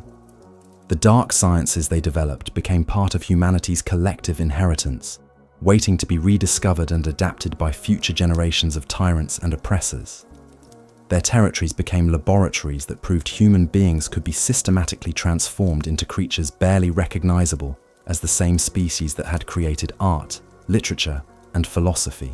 The comprehensive nature of their psychological control systems demonstrated that the capacity for moral reasoning, creative thinking, and emotional connection could all be systematically eliminated through sustained applications of appropriate techniques, leaving populations that were technically human but functionally reduced to mechanical extensions of their oppressor's will. The most terrifying aspect of their achievements was how they proved that such transformations could become self-perpetuating, creating systems that continued to operate and spread long after their original architects had disappeared. The psychological damage they inflicted became embedded in cultural traditions and social institutions, ensuring that their methods would continue to influence human behavior across multiple generations, even in the absence of direct enforcement. Contemporary examination of their legacy reveals that the fundamental insights they gained about human psychology and social control have never been successfully countered or neutralized. The techniques they developed for systematic human oppression remain as effective today as they were during the Viking Age, requiring only adaptation to modern conditions and technologies to achieve devastating results in contemporary contexts. The progression from individual cruelty to comprehensive systematic terror that characterized their reigns established patterns that would be repeated throughout subsequent history, showing how evil evolves and adapts to become more efficient over time. Their innovations in psychological warfare created precedents that would be invoked by totalitarian movements throughout the modern era, demonstrating the enduring relevance of their discoveries to ongoing struggles between freedom and oppression. The cultural trauma they created through systematic psychological manipulation established hereditary patterns of damage that continue to influence human societies centuries after their original context has disappeared. Communities that were subjected to their comprehensive control systems developed psychological characteristics that made them particularly vulnerable to subsequent forms of authoritarian governance, creating cycles of oppression that proved remarkably difficult to break, even when external conditions might have permitted recovery. Their ultimate legacy lies not in the specific atrocities they committed, but in their demonstration that human civilization itself contains the seeds of its own systematic destruction. The techniques they pioneered for comprehensive psychological control revealed that the social bonds, cultural institutions, and moral frameworks that protect human dignity could all be systematically undermined and corrupted through sustained campaigns of psychological warfare, creating forms of damage that would persist long after the immediate sources of oppression had been eliminated. As we reflect on the full scope of their impact on human history, we must confront the sobering reality that their innovations in systematic cruelty represent permanent additions to humanity's capacity for evil. The psychological warfare techniques they developed created dark sciences that would be studied and refined by subsequent generations of oppressors, ensuring that their methods would continue to pose threats to human freedom and dignity throughout the centuries that followed.